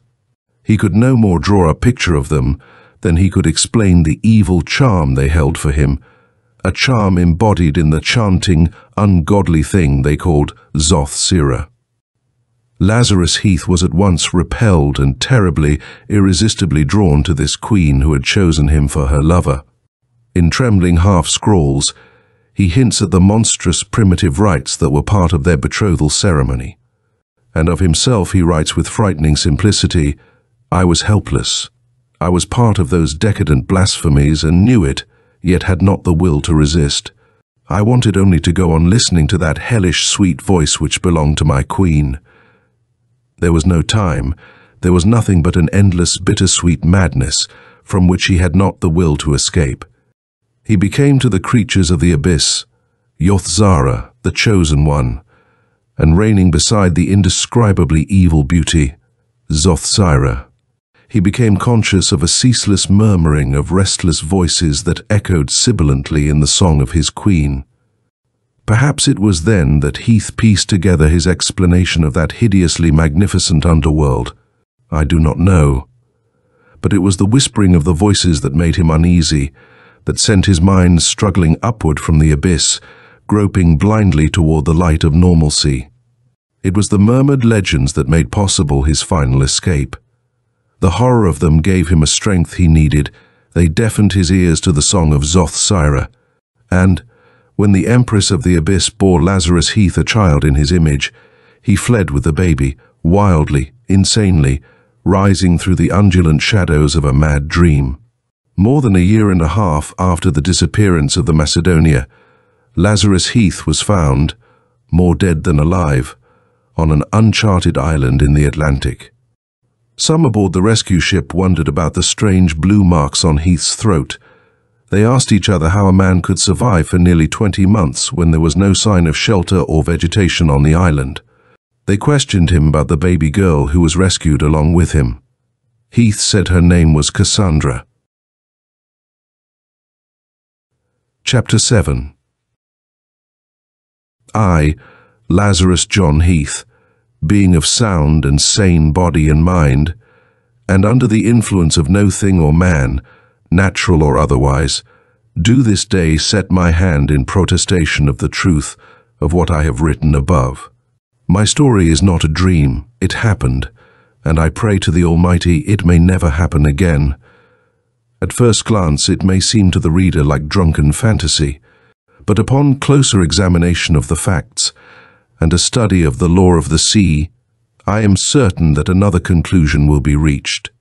In the ancient books, men have written of a race of sirens, monstrous beauties of the seas, who lured men to death and worse with their strange, irresistible chanting. This race, say the recorders, was banished from the earth for its evil practice of black magic. The sirens were turned into the rocky, treacherous shoals of the ocean, turned into stone. The whispered legends of the abyss have another tale to tell. Yes, they murmur. Their race was cast out as men recorded, but only condemned to the deep they once controlled. So that, sullen and alone, they begat the people of the abyss, a race of creatures that lurk on the edge of time, safe in the maw of the green ocean, until the moment comes when they shall again proclaim themselves and retake the world from which they were banished countless ages ago.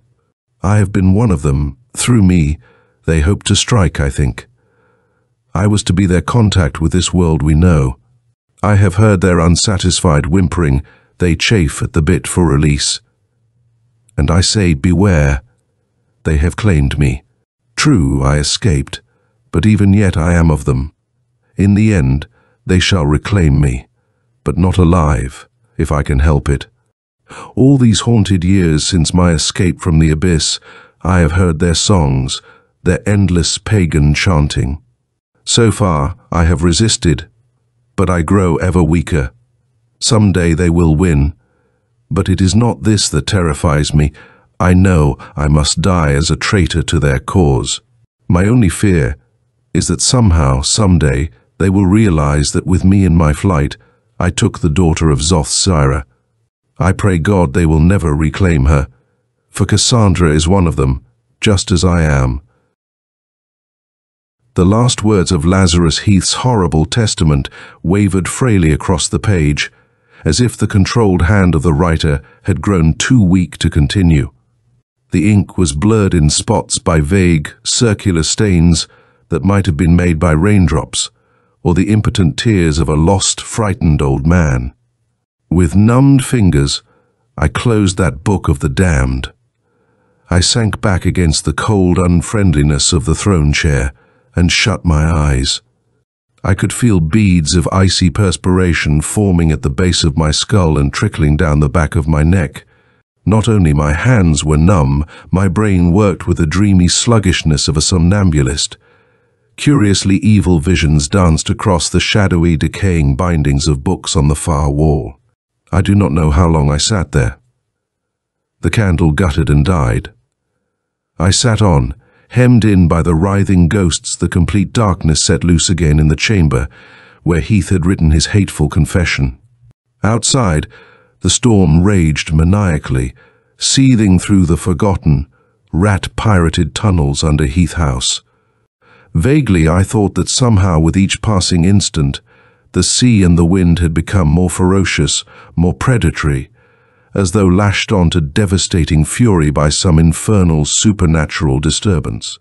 Then, slowly, through the screaming lunacy of the storm, I became aware of another sound. It was a high, soft threnody that was both of the wind and lightning, yet a song in itself, a chorus of myriad voices that echoed from beyond life and death, whispering hauntingly, evilly, of the secrets of the unknown. The song of the sirens, my mind muttered. Yes, their song. But for whom? They had Lazarus Heath now, they must be calling another. Even before I heard Cassandra's voice, I was out of the chair, stumbling toward the door. Then, the first anguished wail of her ghastly litany froze my senses. For an incalculable moment, I could only stand and listen. That unbearable throbbing was not my heart. It was Cassandra's frail hands pounding madly on her chamber door for release.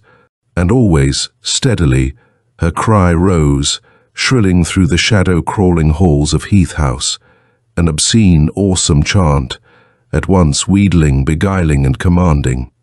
Slowly, painfully, I made out the words.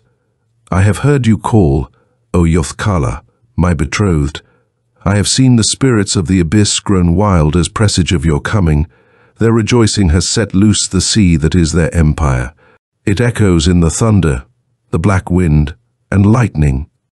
Come then, my husband and father of my child. Claim your bride. Come to me through the cove of Zoth Syra, my father. I wait. Come then. Come." The silence in which that last unholy plea died away was an eternity of horror for me, yet it must have endured only an instant. It was a strange, pregnant silence, fraught with impending terror. I realized dully that those countless voices that had risen a moment before above the howling wind had just as suddenly been quieted. Now, in their stead, another voice, single and terrifying in its very loneliness, rose from a murmur to a sharp nasal chant that sliced through the violence of the storm as if it were a mere unruly zephyr. Someone, something, very near yet outside, was calling Cassandra's name. "The cove," my mind repeated mechanically. "Come to me through the cove of Zoth Syra, my father." I staggered through the blinding darkness toward the single tall window of Heath's study. I felt the skin of my ankle tear as I stumbled over some vague, edged object. I swore and righted myself. My hand caught at the drape, and its dusty velvet strength supported me. I peered through the smeary, leaded panes into the streaming maw of the storm. "Cassandra!" that hellspawn voice echoed. "I come, O Cassandra, my bride." I do not know how I looked standing there that night in the evil, sodden gloom, but I know what I saw. Perhaps in the end, I shall be no more successful at conveying the essential blasphemous horror of that vision than was Lazarus Heath. But I must try. If I can transcribe even a grain of the actual loathsomeness of the abyss-born creature called Zoth Syra, perhaps then men will understand why I destroyed Cassandra. The flash of lightning that rent the maddened heavens at that moment was nothing ordinary. It was like a sudden noonday sun at midnight, throwing into relief the hideous, turbulent cove where Lazarus Heath died. The cold stone of the sacrificial pillars cast gargoyle-esque shadows on the slimy sand. A torrent of cackling sea crashed inland and drowned them for an instant, then suddenly receded, and the thing was there. I do not remember what wild conjectures twisted through my fear-tortured brain in that moment. Perhaps I thought I had gone mad. Perhaps I told myself I was letting my imagination run away with me, but I knew I wasn't. I cannot say the thing in the cove walked. It moved inland rapidly, but with a seemingly gradual, amoebic motion. It expanded and ebbed, gelatinous tendrils creeping over the sand of the cove, spreading like a stain of ink or black, poisonous blood. I saw no distinct form. I was conscious only of a monstrous jelly-like mound, black and glistening with a slime-coated, nauseous putrescence. The thing slobbered onward to Heath House, covering ground with frightening speed, and from this hellish creature, through the whiplash of the storm, shrilled the high, hypnotic voice of Zoth Syra, calling his bride. The period of befogged waiting came to an abrupt end. I knew, quite suddenly, that the time for thinking and rational disbelief had run out. It was no longer a matter of guessing and wondering at the mad writings of Lazarus Heath. I had seen them come to foul, soulless life. I had witnessed the evil of the abyss incarnate, creeping relentlessly toward its goal, coming to claim Cassandra. Even as I watched, the fetid thing disappeared around the dim corner of Heath House. I moved more surely now, with a strange, icy calm. For now, I had at least one thing for which to be grateful. The evil I fought had taken on concrete form. I was no longer battling shadows. Clutching the cool butt of the revolver in my pocket, I stepped into the murky shadows of the hallway. I moved quietly, scarcely daring to breathe. I had to reach Cassandra before it did. I had to keep her from this creature of lost and carrion ages. And, always as I walked, the discordant, shrill threnody of Zoth Syra sliced into my consciousness. The pounding on Cassandra's door became more frantic by the second. Her voice rose wildly, calling to the thing risen from the briny tomb of the sea. I had almost reached her door when I stopped. A sudden whirling vertigo seized my brain. I clutched at the balustrade for support. Rising from the well of the foyer, a reeking effluvia reached out to every corner of the shadow-ridden house. I will not say I actually heard movement. It was simply a soft hissing sound, like oily water eating at the rotten pilings of a river dock. I stared down the long staircase, trying to focus my eyes. And then abruptly the thing was there, moving quickly up the stairs. I saw it clearly for the first time. No one whose mind is constrained by cut and dried conceptions of form and the three known dimensions can possibly sense the vague, hideous shapelessness of that creature of the abyss. Its form could not be described in terms of height, thickness, or density. It seemed to undulate, varying by the second, rising gelatinously to a height of perhaps 10 feet, then subsiding, swelling, and spreading slimy tentacles forward. The whole of its rubbery outer skin was coated with a foul ichor, a tarry stickiness that seemed secreted from monstrous leathery pores. I think it was this bluish slime that released the rancid stench, growing more overpowering with each moment and each slithering inch of its progress up the staircase. At the approximate center of this putrid, blue-black mass was a raw, slobbering hole that seemed to be a rudimentary mouth, sucking in and out with an obscene rhythm. From this opening in the reticulated reptilian hide emanated the cloying, mucus-choked chant of Zoth Syra. There was no face, but nearly a foot above the wound-like mouth was a single serpentine tentacle that writhed from side to side, sensing rather than seeing, resembling some flesh-made periscope shot up from hell. At the end of the tentacle, I made out what might have been an eye, the squamous, dusky, expressionless orb of a snake. As the thing crawled upward, the eye tentacle suddenly grew rigid, turning toward me.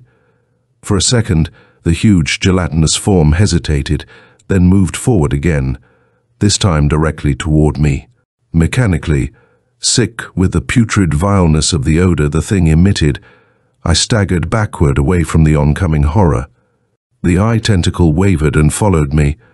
The forerunning cilia of black, tarry stickiness flowed across the hall, only a few feet from me.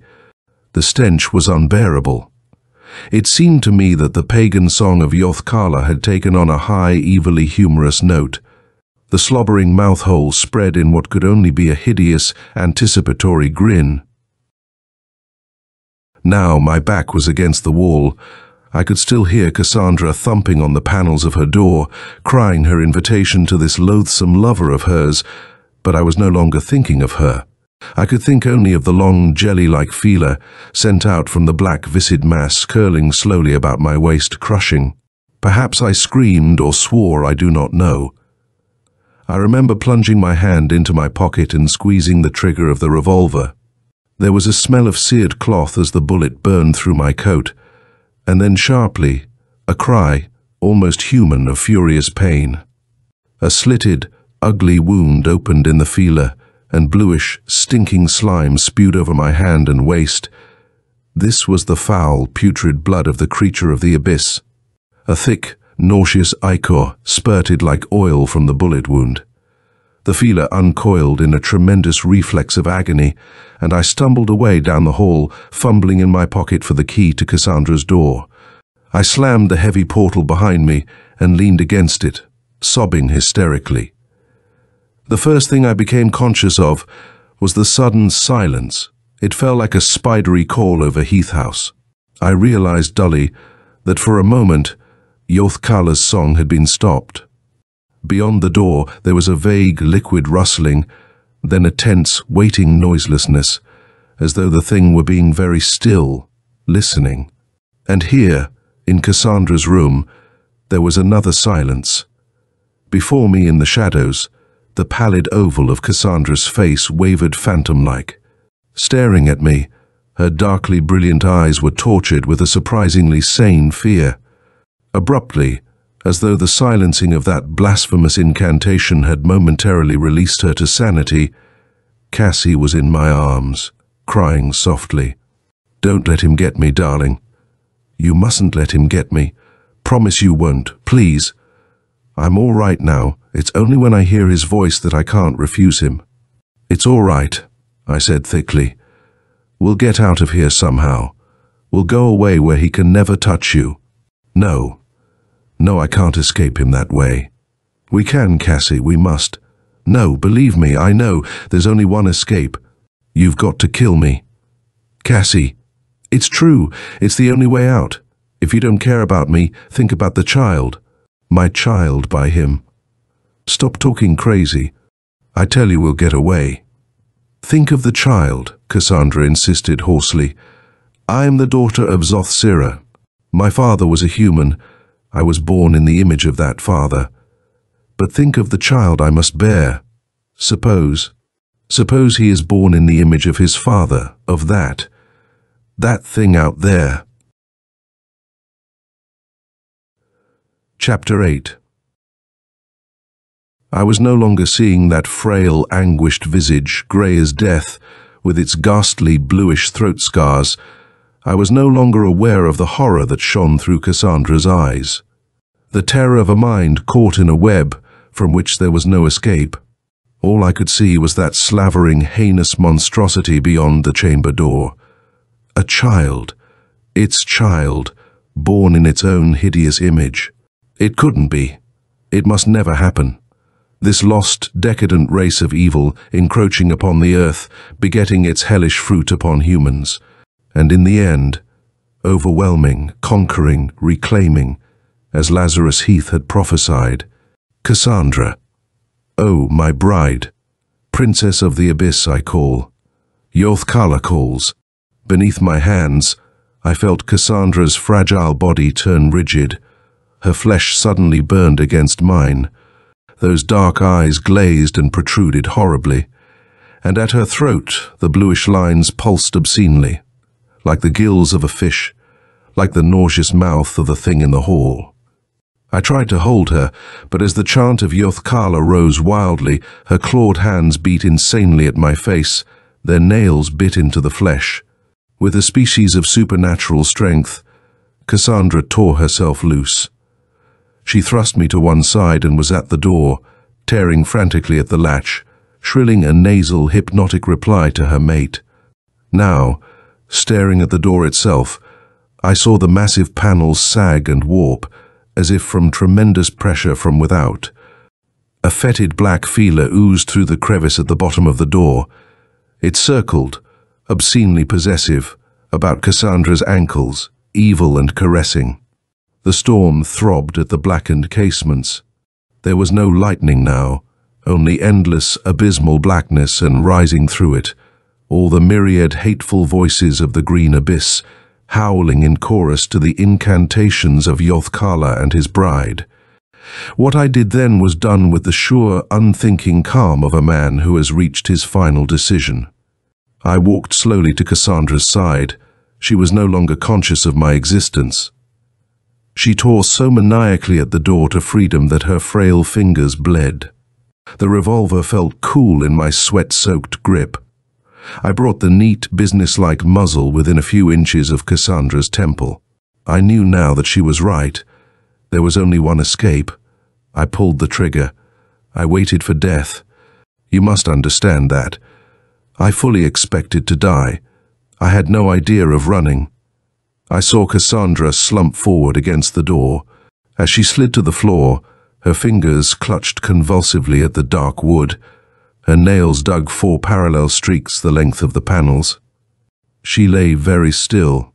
In that instant, as the crashing echo of the shot withered to silence through the catacombs of Heath House, a great, terrified wail soared insanely above the onslaught of the storm, a scream of pain and unanswerable anger.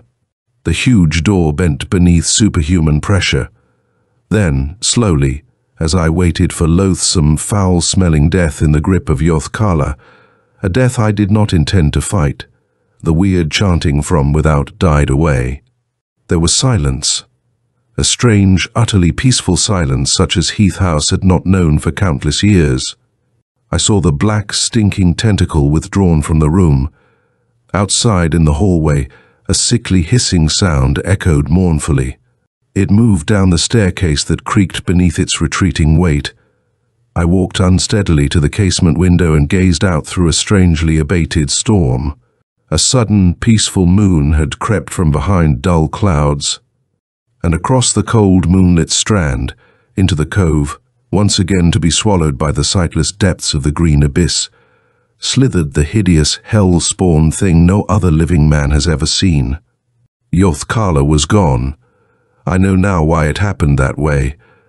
I have thought about it a great deal in these last lonely hours, and I believe I have found the answer. I had waited for the vengeance of Zoth Syra. I had expected to die as the destroyer of his bride, but Zoth Syra could not reach me. As Lazarus Heath had been before her, Cassandra was an instrument. She was the key in the grip of the people of the abyss, their only contact with this world that had cast them out ages ago. The only one through whom they could regain a foothold in that world, on whom they could beget the race that would one day reclaim all that they had lost. When I killed Cassandra, I cut off that contact. Zoth Syra and his hideous breed were once more consigned to the bonded anonymity of the abyss. This time, at least, the world had escaped their vengeance. I walked back to where Cassandra lay, calm and at peace. I sat down beside her and smoothed her soft, warm hair gently. I think I cried. The storm whispered a last protest and died. I sat there with Cassandra until late the next evening, when Dr. Ambler came to call and found us. Only another half hour until dawn, The cell block has been very quiet most of the night. Outside, in the greyish half-light, there is a sound of distant business that seems ghostly coming in through the bars on the cold, early morning air. There is a creaking of wood, and then a sudden thud. This is repeated several times. They are testing the spring trap of my gallows. They say that prayers help. If you have come this far, if you think you understand the story of Cassandra Heath, you might try it. Make it a very special sort of prayer, not for Cassandra and me. All our prayers were said a long time ago. We are at peace. This prayer must be for you and all the others who must be left behind, who cannot walk with me up that final flight of wooden stairs to peace and escape, who must go on living in the shadow of a monstrous evil of which they are not even aware, and so can never destroy. You may need those prayers. Somewhere beyond the edge of the last lone lip of land, beyond the rim of reality, sunken beneath the slime and weed of innumerable centuries, the creatures of the abyss live on. Zoth Syra still reigns, and the siren songs are still sung. Entombed in their foul, watery empire, they writhe, restless, waiting. This time they have lost their foothold. This time their link with the world of normalcy has been broken, their contact destroyed. This time they have failed. But they will try again, and again. End of Spawn of the Green Abyss by C Hall Thompson.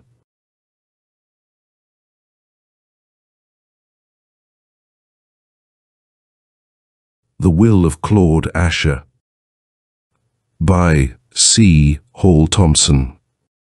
Weird Tales, July 1947. Chapter 1. They have locked me in. A moment since, for what well may have been the last time, I heard the clanking of the triple bolts as they were shot into place. The door to this barren white chamber presents no extraordinary appearance, but it is plated with impenetrable steel. The executives of the institution have gone to great pains to ensure the impossibility of escape. They know my record. They have listed me among those patients who are dangerous and recurrently violent. I haven't contradicted them. It does no good to tell them that my violence is long since spent, that I have no longer the inclination or the strength requisite to make yet another attempted break for freedom. They cannot understand that my freedom meant something to me only so long as there was hope of saving Gratia Thane from the horror that returned from the flesh-rotting brink of the grave to reclaim her. Now that hope is lost. There is nothing left but the welcome release of death. I can die as well in an insane asylum as elsewhere. Today, the examinations, both physical and mental, were quickly dispensed with. They were a formality, routine gone through for the record. The doctor has left. He wasn't the man who usually examines me. I presume he is new at the institution. He was a tiny man, fastidiously dressed, with a narrow, flushed face and a vulgar diamond stickpin. There were lines of distaste and fear about his mouth from the moment he looked into the loathsome mask that is my face.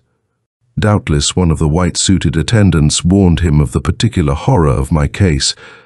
I didn't resent it when he came no nearer me than necessary. Rather, I pitied the poor devil for the awkwardness of his situation. I have known men of obviously stronger stomach to stumble away from the sight of me, retching with sick terror. My name, the unholy whisperings of my story, the remembrance of the decaying, breathing half-corpse that I am, are legendary in the winding grey halls of the asylum.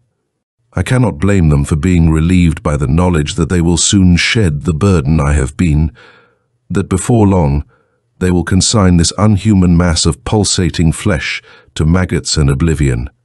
Before the doctor left, he wrote something in his notebook. There would be the name, Claude Ashur. Under today's date, he has written only a few all-explanatory words.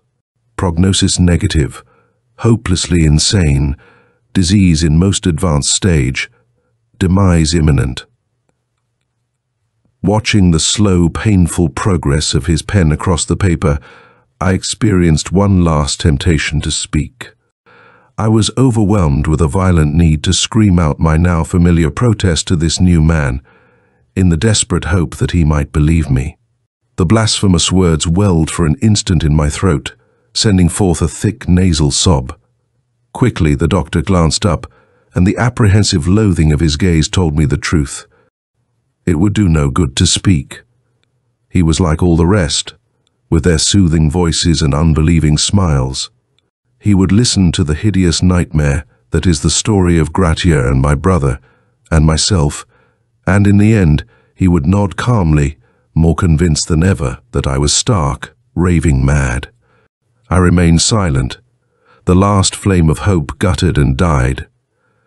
I knew in that moment that no one would ever believe that I am not Claude Ashur. Claude Ashur is my brother. Do not misunderstand me. This is no mundane instance of confused identity. It is something infinitely more evil.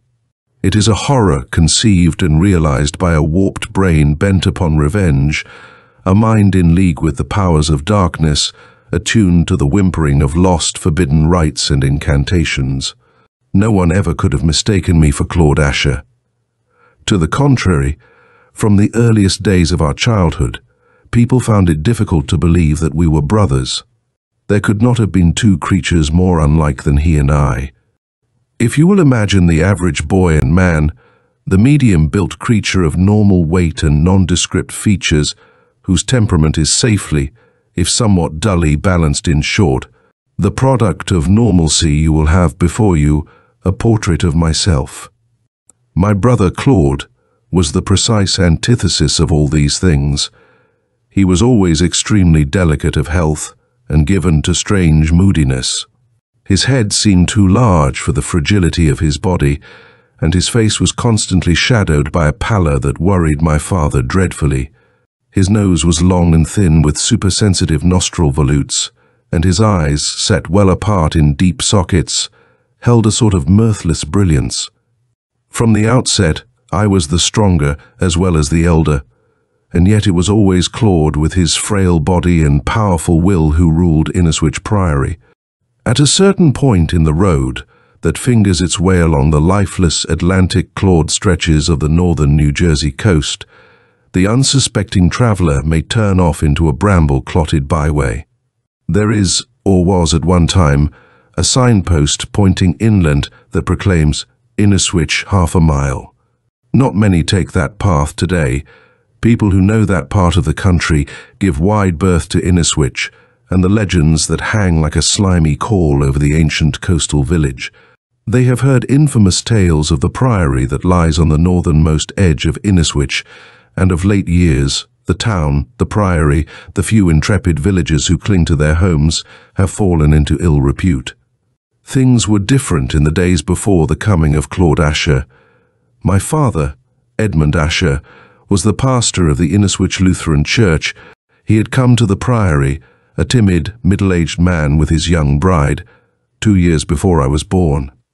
The night Claude Ashur was born, Inniswich Priory became the house of death. The night Claude was born. I have never really thought of it that way. To me, it has always been the night my mother died. Even I, child that I was, had been caught in the web of the pervading sense of doom that hung over Inniswich Priory all that day. A damp sea breeze, smelling of rain, had swept westward, and perforce, I had spent the day indoors. The house had been uncannily quiet, with only the muffled footfalls of my father pacing in the library, trying to smile when his gaze chanced to meet mine. I did not know then that the time for the accouchement was near. I knew only that in the last weeks my mother had been too pale, and the huge cold room seemed lonely for her laughter. Toward nightfall, the village physician, a round, apple-cheeked man named Ellaby, was summoned. He brought me taffy from the general store, as he always did, and shortly after he disappeared up the wide staircase. I was packed off to bed. For what seemed like hours, I lay in the dark, while a leaden bulwark of clouds rolled inland with the storm. Rain lashing against my casement, I fell to sleep at last, crying because my mother hadn't come to kiss me good night. I thought it was the screaming that woke me. I know now that the pain-torn cries had died long since with my mother's last shuddering breath. Perhaps some final plaintive echo had slithered along the blackened halls, finding my sleep-fogged child's brain at last. A cold, nameless terror numbed me as I crept down the winding carpeted stairs. At the newel post, a soft, desperate, lost sound stopped me. And then, through the open library door, I saw them. My father was sunken in a leather armchair by the fireless grate. Candlelight wavered on the hands that covered his face. Uncontrollable sobs racked his bowed shoulders. After a moment, his face more solemn and pallid than I had ever seen it, Dr. Ellaby came from the shadow beyond my view. His thin, ineffectual hand touched Father's arm gently.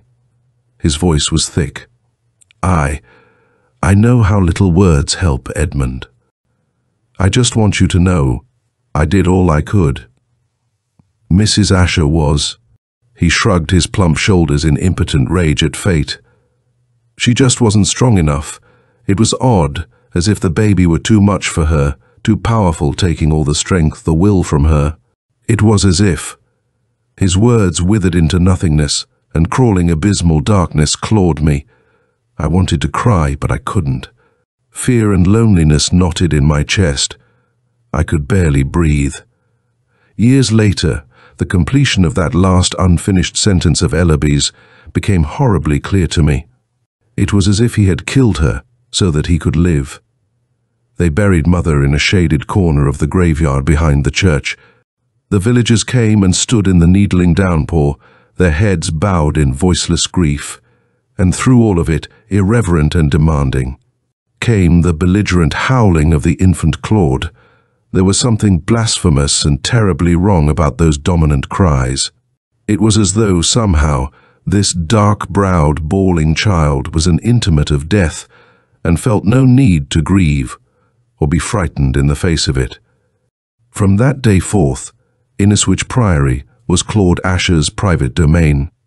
It is true that the howling, open belligerence soon quieted, and even in his early boyhood, Claude's voice attained an unusually sibilant modulation. But never did it become less dominant. On the contrary, the very calm softness of it seemed to lend it more strength, more power to influence the listener. It was Claude's will, not his voice, that ruled the priory and everyone in it. The voice was merely an instrument of the will. My father was Claude's slave. All the tender, unpretentious love he had given my mother before her death was now lavished on Claude. I believe Father saw in him a final remembrance of the gentle creature whose grave was never bare of flowers. I was sorry for Father, for from the outset, that brooding, frail creature seemed not to need love or help. All his life, Claude Ashur was coldly self-sufficient and completely capable of getting anything he wanted. Worry over the dubious condition of Claude's health led my father into further extravagances. Rather than send Claude to school, which would necessitate his leaving the gloomy protection of the priory, Father brought in a series of tutors.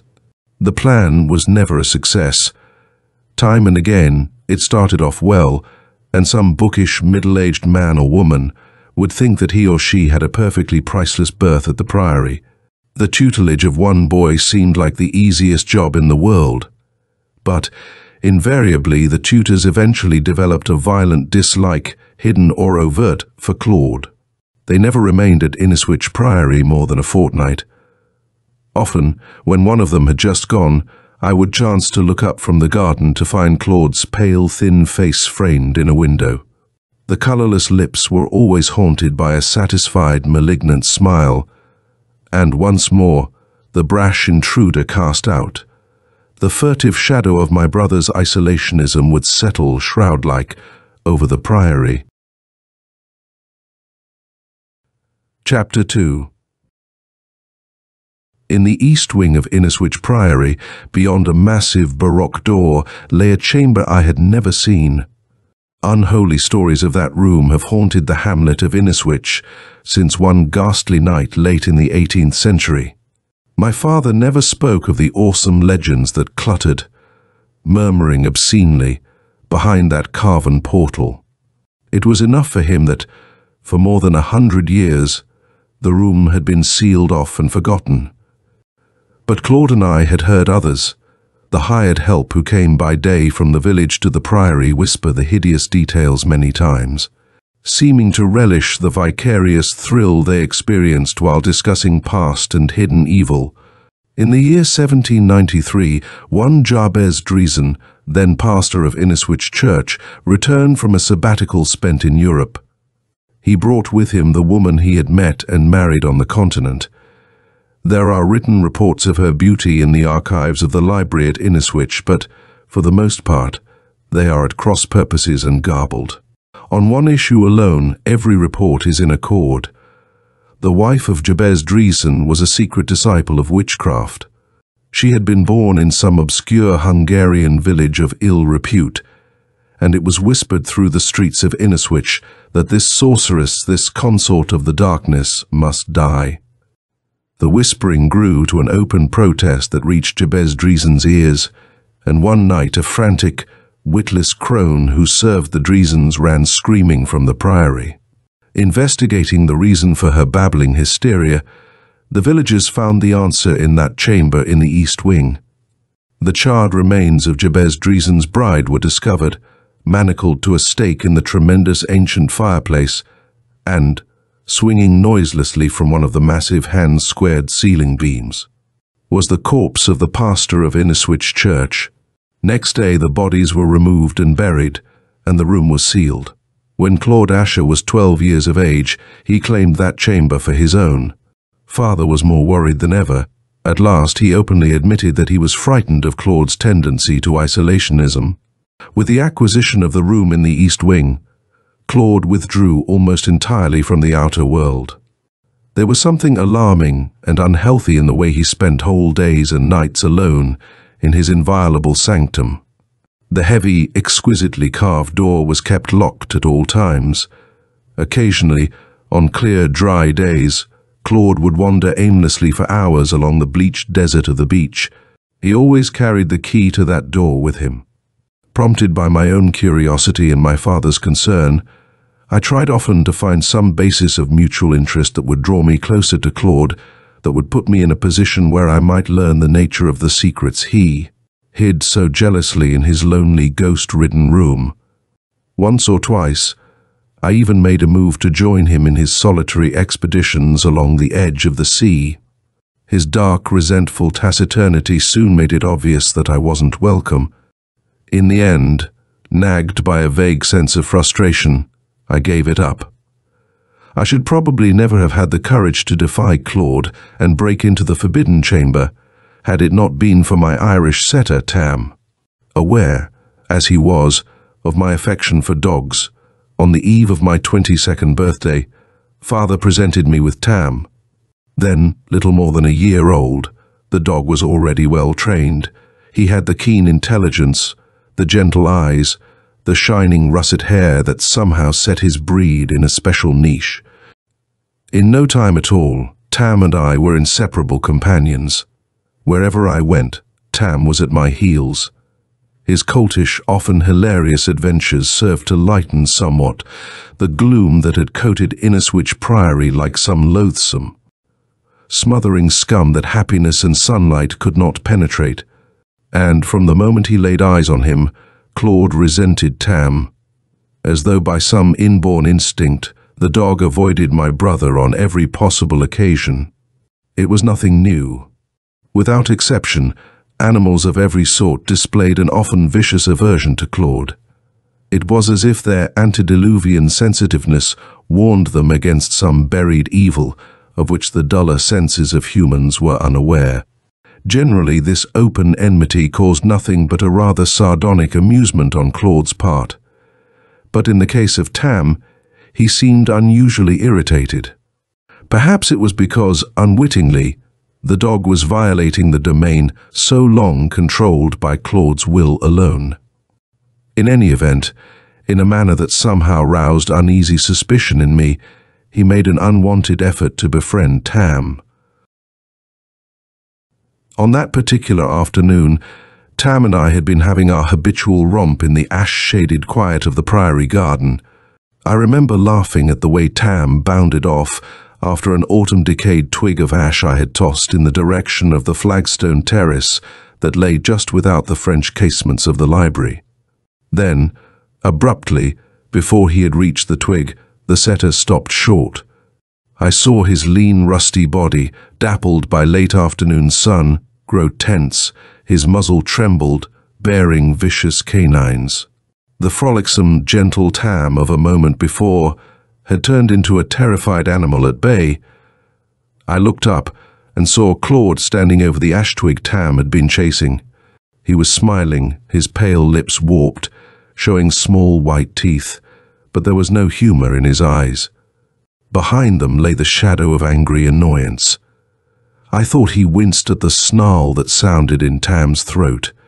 And then, before I could interfere, with a harsh, furious laugh, Claude made a wild grab for the dog.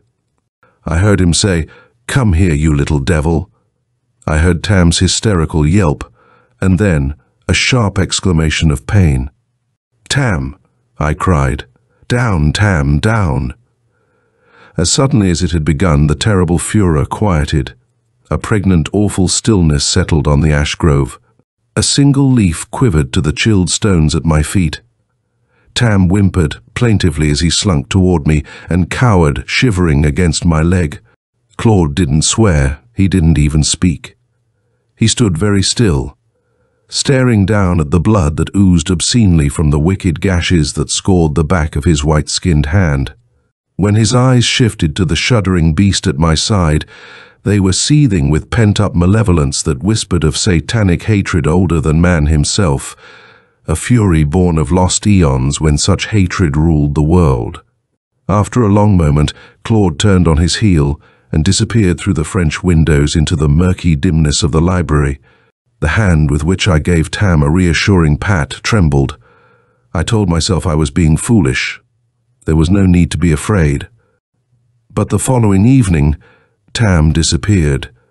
At dusk, I had gone to the kennel to unleash Tam and take him for his nightly run into the village. I had found only the ragged end of the leash tethered to a metal ring by the kennel door, and standing there, in the gathering, mist-choked darkness, I had a sudden vision of the controlled rage in Claude's bloodless face, and that forbidding, truth-hiding door in the east wing. I shuddered. I argued that I was letting my imagination run away with me. It was possible that Tam had gnawed his way to freedom and dashed on to the village ahead of me.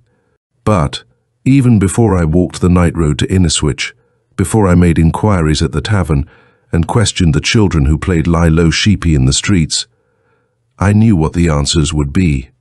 No one had seen or heard of Tam since last night when he'd been to the village with me. A strange, frozen anger took possession of me as I returned to Inniswich Priory that night. I knew that I was going to violate Claude Ashur's sanctuary. Before retiring, the housekeeper had left a tray in the library for me. There were sandwiches and scones and a pot of chocolate. I didn't touch any of it. Strangely wary, I crept through the catacombs of the lower hall, and in the sepulchral gloom of the pantry found what I wanted. From a rusty, seldom-used tool chest, I extracted a length of heavy wire. I bent one end of it into a neat hook. Then soundlessly, tensely, as before, I went back along the hall and climbed the wide, winding staircase. Somewhere in the house, a weary joist groaned eerie, century-old protest. From his room at the head of the stairs came Father's heavy, reassuringly human snore. A little further on, the door to Claude's bedchamber was ajar. There was no light. I paused, not breathing, and stared into the Stygian blackness of the room. Slowly, cold, watery moonlight picked out Claude's form sprawled across the great canopied bed. His breathing came slow and deep. With a painstaking furtiveness that somewhat surprised me, I closed his door and moved on through cloying shadows toward the chamber in the east wing. I was not sure I could do it. The twisted wire wavered in my unsteady fingers, rattling like hell-wrought ghost chains in the antiquated lock. I don't know how long I manipulated the wire before I was rewarded by the sullen, rasping click of reluctant tumblers. Under the pressure of my sweat-damp hand, the massive door swung inward. At first, there was nothing but a swimming, thickened darkness that seemed to suck me into the vortex of a black whirlpool. Then I felt suddenly sick. A horrible, grave-smelling effluvium pressed in upon me from every quarter. It was the stench of lost ages, the noisome, ectoplasmic aura of carrion flesh. I lit a candle and by its luminance saw in a small, cleared circle, surrounded by the baleful, winking glass anachronism of test tubes and retorts, a statuette that seemed to have been carved from damp, half-rotten wood. I took a step forward and stared down at a form of craftsmanship that was at once exquisite and indescribably evil. I had the feeling that the hands which chiseled this thing must have been directed by some unholy genius. No human art could have wrought so uncannily perfect an image of Tam. Sprawled on its side, the miniature animal glazed into the candle glow with hideously blank eyes. There was an ugly gash in the full throat that ran from ear to ear, and from that carven wound pulsed the vile, greenish ichor that spread in a slow pool upon the scarred surface of the table. I cannot say for certain how long I stood staring at that fetid, putrescent tableau of death. Disjointed, unbearable visions of the gentle animal that had come to mean so much to me infested the darkness about me. Physical illness returned, knotting my stomach, and I thought of Tam, alone somewhere, whimpering away the last of his brief life. At breakfast the next morning, the housekeeper bustled in to say that a fisherman from the village wanted urgently to speak with me. They had found Tam, a dank mist fingered inland from the bleakness of the Atlantic. It swirled like seance-conjured ectoplasm among the dew-chilled fronds that spiked the crest of the dune. I knelt for a time beside the pitiful, limp form that lay half-covered with wind-blown sand. The rich, rusty hair at Tam's throat was matted with a darker crimson stickiness. The horrid slit gaped redly, like the grotesque smile of a cretin. Tam had been dead for hours. I stood erect, and the little fisherman wiped a furtive tear from the salt-burned seams of his face. Us at the village liked Tam, sir. He was so gentle-like with the children. He snuffled and shook his head. Must have been a awful big beast as could make such a tear in his gullet. I didn't say anything. I sent the little man for a spade and a length of tarpaulin. We wrapped Tam in the canvas and buried him there on the dune. The sand was damp and cold. Icy mist settled in the shallow pit of the grave. When we had filled it in, I marked it with a single bleached seashell. All the time we worked, I thought of the fisherman's words, and I knew that nothing natural, neither beast nor human, had destroyed Tam. Father never knew the truth. I let him believe the story that circulated among the villagers, the tale of some wandering animal that had fought with Tam and killed him. I had no desire to aggravate my father's uneasiness in connection with Claude. He was getting on in years and had not been really well since Mother's death, and I wanted him to spend his declining days in peace. When, shortly after dinner, I decided to retire, Claude climbed the long stairway at my side. He didn't speak, but at my door he paused. Involuntarily, I looked at him. He was smiling, his pallid, mature visage an odd contrast against the boyishness of his clothes. I had seen that face before. It held the same triumphant, cruelly humorous smile that had been framed in the window the day the last tutor deserted Inniswich Priory. Once again, Claude Ashur's will had conquered the transgressor. After a long moment, softly he said, "Good night," and walked off along the shade-clotted corridor that led to the room in the east wing. I didn't see him again for nearly 4 years. Chapter 3. The following morning, before Claude was up and about, I bade goodbye to my father, and, as I'd been planning to do for some time, left for Princeton to study journalism, For several months, the darkling memory of those last hours at the Priory hovered always at the rim of consciousness, but gradually, forgetfulness pressed the horrible fate of Tam into a cobwebbed niche of the past. My life at the university became a comfortably mundane round that was far removed from the existence I had led under the shadow of my brother at Inniswich Priory. My sole material connection with Claude during those 4 happily crowded years was the correspondence I carried on with father. With the passage of time, his letters grew increasingly strained, as he obviously did, to seem cheerful and satisfied. He could never quite keep apprehensive references to Claude from slipping into them.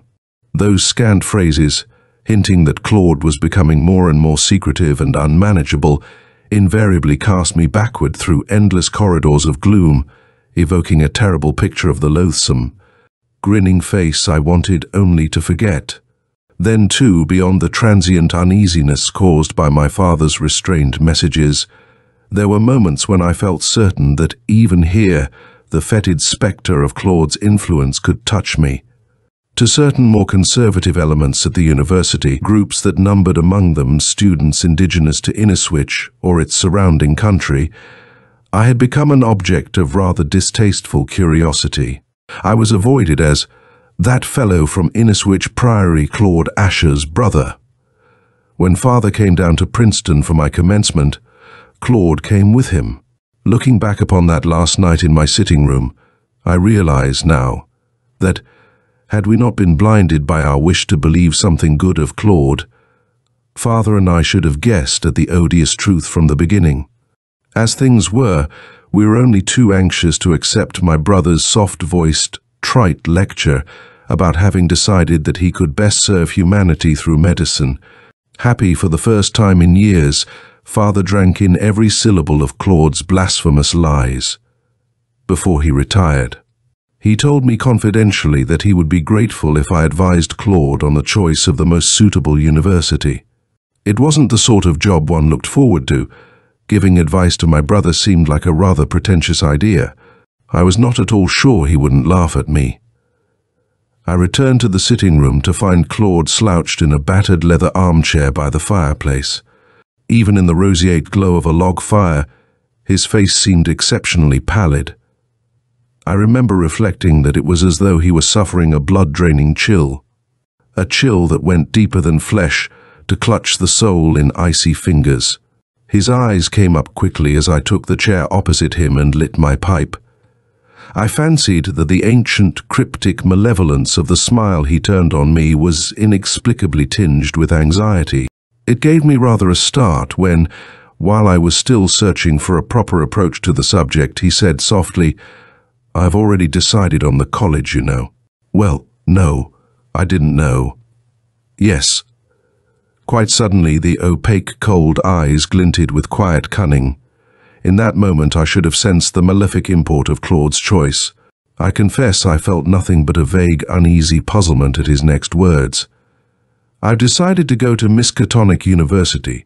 He spoke the name with an unusually resonant clarity, and as he did, I saw again the unwanted hint of anxiety that seethed behind his reserved, smiling mask. One would have said that Claude was afraid I might recognize that name, that it bore some corrupt connotation of which he hoped I was ignorant. Almost imperceptibly, when I asked where Miskatonic was located and what sort of reputation it had, he relaxed. In sibilant, strangely hypnotic tones, he drew a pleasant picture of a well-endowed college, abounding in charming tradition, nestled in the domed hills of Arkham, in northern New England. He did not speak that night of what obnoxious horrors lay hidden within the ivy-strangled walls of the library of Miskatonic. He told his fetching lies with brilliant ease, and despite the warning voice of danger that had nagged me from the outset, in the end, I sanctioned Claude's choice. For, watching the frozen, grinning determination of his face, I knew I could never change his mind. That first year at Miskatonic was a brilliant success. Claude's grades were so far above average as to exact an enthusiastic, complimentary letter from the Dean of Men. I remember how the pallor of doubt ebbed from Father's face as he read that message. There was a childlike pride in the way he handed it to me. I myself was inordinately pleased by this unqualified praise of Claude. The apprehension that had tortured me all that year began to melt away.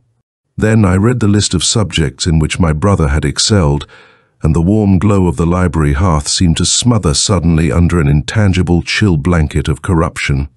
Medieval law, ancient cults and sects, history of necromancy, examination of extant literature on witchcraft. The vile titles floated, smiling evilly, in the shadowed corners of the room. It was then that I realized the gross impudence, the monstrous significance of Claude's selection of Miskatonic University. In his second year at Miskatonic, Claude came home for the Christmas holidays. He had been at the Priory only 3 days when Father suffered a sudden and irreparable relapse. It was the argument that brought it on. I was passing the half-open library door when I heard Father's voice. I turned in at the threshold, my cold, stiffened face already wreathed in a holiday grin. Then I stopped. They had not heard me. Father sat slumped in a chair by his reading table. In the lamplight his mouth looked twisted, his eyes anxious.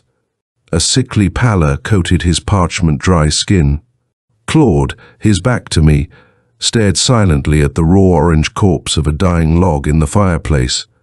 "Claude," my father spoke, as though some insupportable burden crushed his chest. "You must try to understand." "I understand." Claude's voice was barely audible, yet brutally hard. "No, you don't." Father waved an ineffectual blue-veined hand. "You've got to see that I'm doing this for your own good. Yes, your mother left you some money in her will. She left equal amounts to you and your brother, but it was put in trust to be controlled by me until you come of age, or until I die. Claude, you must stay at Miskatonic. I tell you, I'm sick of college. I've learned all I can there. I've got to have the money. I want to travel. I want to see Tibet and China. I want to live in the bayous and the Indies." Abruptly, Claude spun to face Father. For the first time, I saw the feverish, seething hate, the uncontrollable rage in his eyes. I watched my father wilt before the power of an unhuman gaze. Claude's voice rose to a demented, grinding cry. He lurched toward the cowering form in the chair. "I tell you, I've got to have that money." "Claude!" As I stumbled into the room, bundles spilled from my arms. Tree decorations crashed to the floor, splintering into myriad scarlet and green slivers. Claude stood frozen, only a few feet from the easy chair. Terrified, prayerful relief flooded the wide eyes Father turned on me. He raised that hopeless, gentle hand, as though he would speak, then suddenly sank back, death-pale and senseless, against the cushions of the chair. Choking with sick fury, I brushed past Claude and knelt at my father's side. The pulse in his withered wrist was pitifully feeble. "Why can't you let him be?" I said hoarsely. "Why can't you get the hell out of here and let him alone?" "One way or the other," he said softly. "I mean to have what I want." Only the terrible urgency of Father's condition enabled me to struggle to sanity through the cold, throttling web of terror Claude's words had woven. Almost before the library door closed behind my brother, I had rung Dr. Ellaby's number on the desk phone. He came at once. He had grown fatter and nearly bald with the passage of years. But that night, as he prescribed a sedative and several days in bed for my father, there was in his jowly, florid visage the same impotent puzzlement I had seen there the night Mother died. In a professional, matter-of-fact tone, he advised that Father should have as little excitement as possible, and all the while I could feel him thinking that, here, in this ancient priory, throve a malady that no worldly knowledge of medicine could cure. Dr. Ellaby called every evening. After each mechanical, forcedly cheerful examination of his patient, he would come down to the library for a much-needed drink. I would watch the dejected slope of his shoulders as he stood before the casement, gazing at the winter mauve shadows of the ash grove. After a time, he would shake his head slowly, and his voice would be heavy and beaten. It's so odd. I can't explain it. I've known your father ever since he came to Inniswich. He never had a blood condition. He has none now. And yet, it's as though, somehow the blood were being drained from his body. Sometimes his words varied. Their hopeless, frustrated meaning was always the same. Ellaby's tones echoed softly in some hidden corner of my brain, warping into the cold, venomous cadences of another voice. Once more I heard the brittle snapping of splintered Christmas decorations under Claude's shifting feet. I listened as the pale spectre of him murmured that hideous warning again and again. One way or the other, I mean to have what I want. It was on a sleet-chilled morning in mid-February that the letter arrived at Inniswich Priory. Addressed to Father, it was signed by one Jonathan Wilder, Dean of Men, Miskatonic University. The expensive bond paper rustled faintly in my trembling fingers. Apprehension rose in a gelatinous tide, clogging my lungs. It was a short letter, the sentences cryptic and strangely self-conscious. They said little, and yet they hinted strongly at some darkling fear that haunted the mind of the writer. Jonathan Wilder confessed that what he had to say was not meant to be committed to paper. He said he would be grateful if Father would visit him in his office on the campus at Miskatonic, so that they might discuss in private the strange circumstances which had brought about this unfortunate turn of events in the college career of his son, Claude. Father never saw the letter. The next Saturday, I was aboard the late evening train bound for Arkham. I lay back wearily against the dusty green Pullman seat and stared into the square of impenetrable light that was my window. I saw nothing of the spectral landscape through which the train rattled like some phosphorescent worm crawling endlessly in the subterranean darkness of a tomb. Before my burning, sleepless eyes, only the final sentence of Jonathan Wilder's message writhed in a depraved, hypnotic dance macabre. Believe me, I am indeed sorry to have to inform you that, after long deliberation, the board of directors can see no other course. Claude Ashur has been expelled from Miskatonic University. Chapter 4.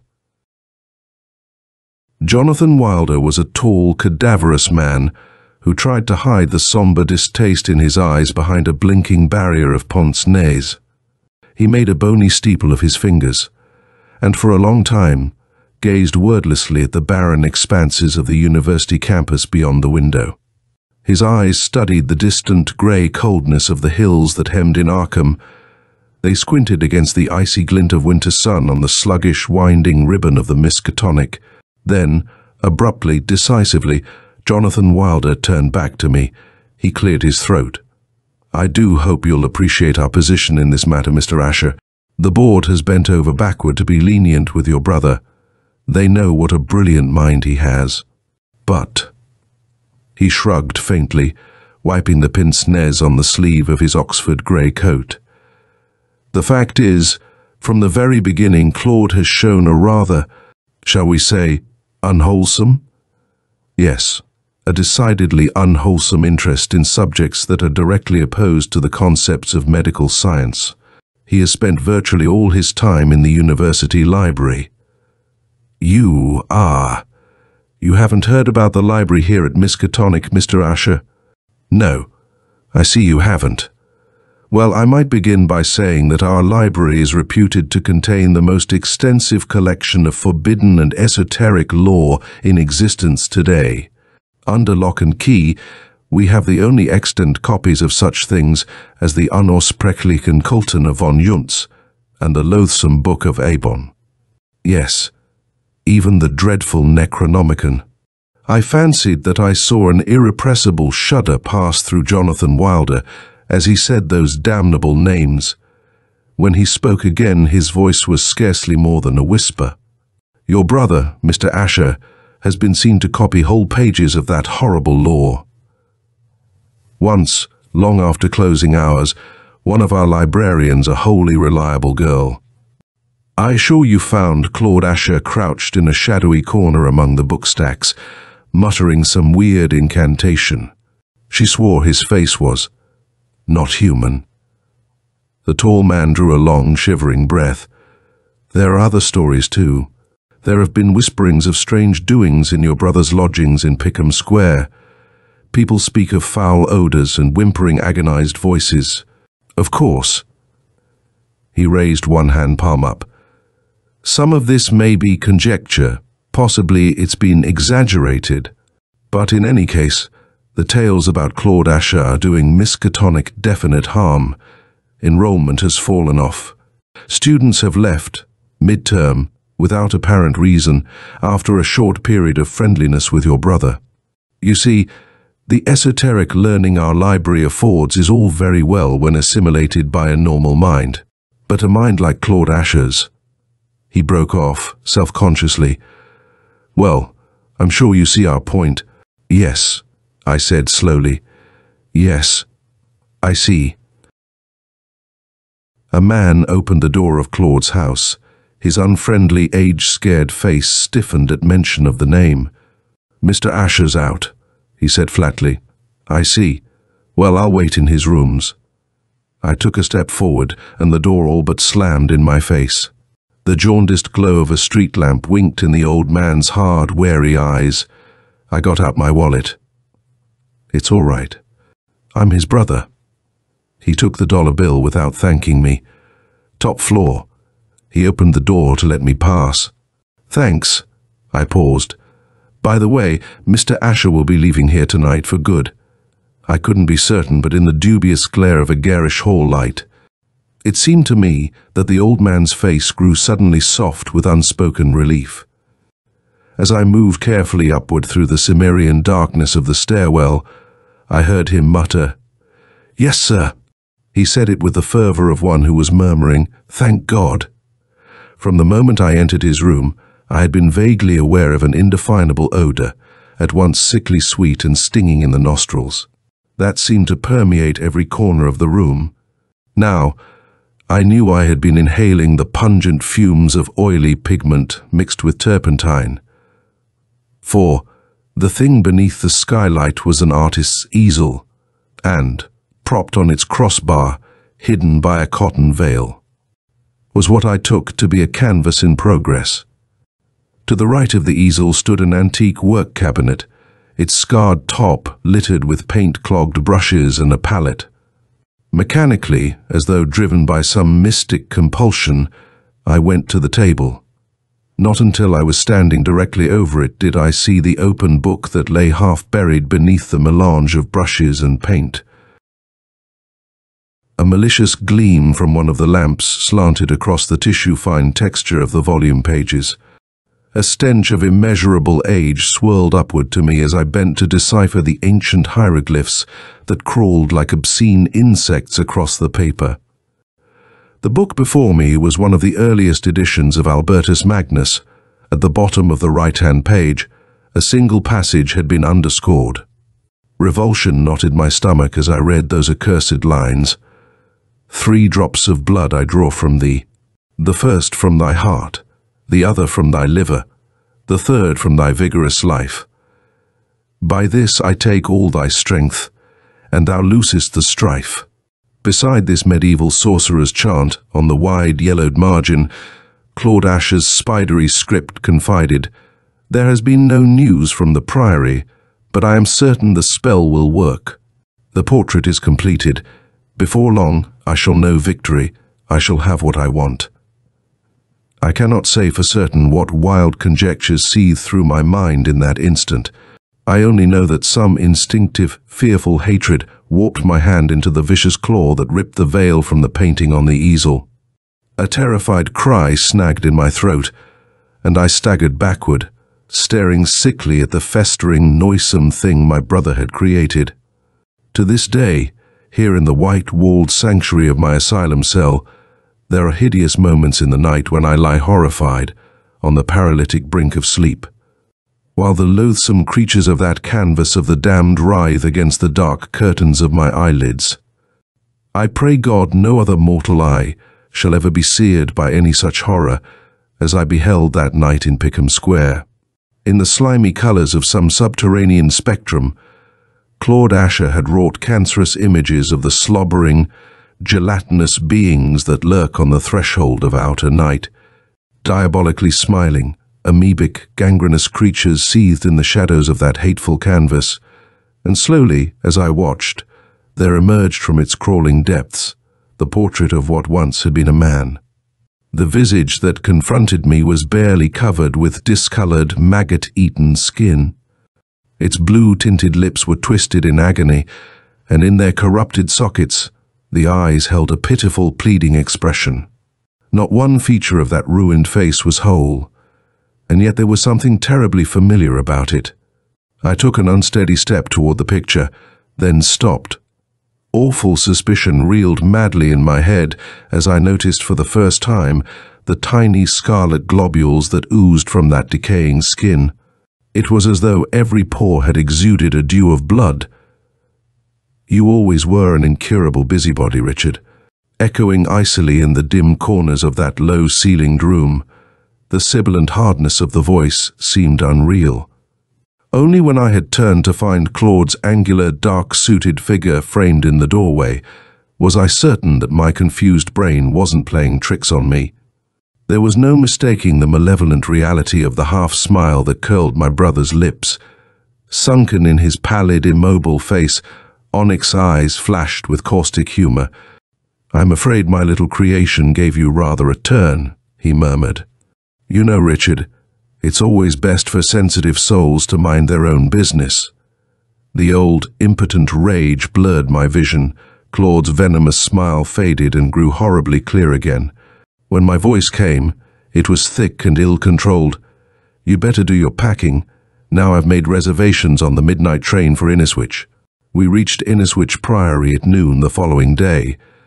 A winter storm had swept inland, and grey, needling rain made the ivy-choked walls glisten evilly. There was a fire on the library hearth. Before it, Dr. Ellaby stood waiting for us. One look at his face, and the vile suspicion that had been spawned last night in that dark, narrow room blazed into putrescent reality. In that instant, I knew who had been the subject of the hellish portrait in Pickham Square. I knew my father was dead. Claude made no display of pretended grief. He made no secret of his eagerness to have the will settled. There was whispering in the village.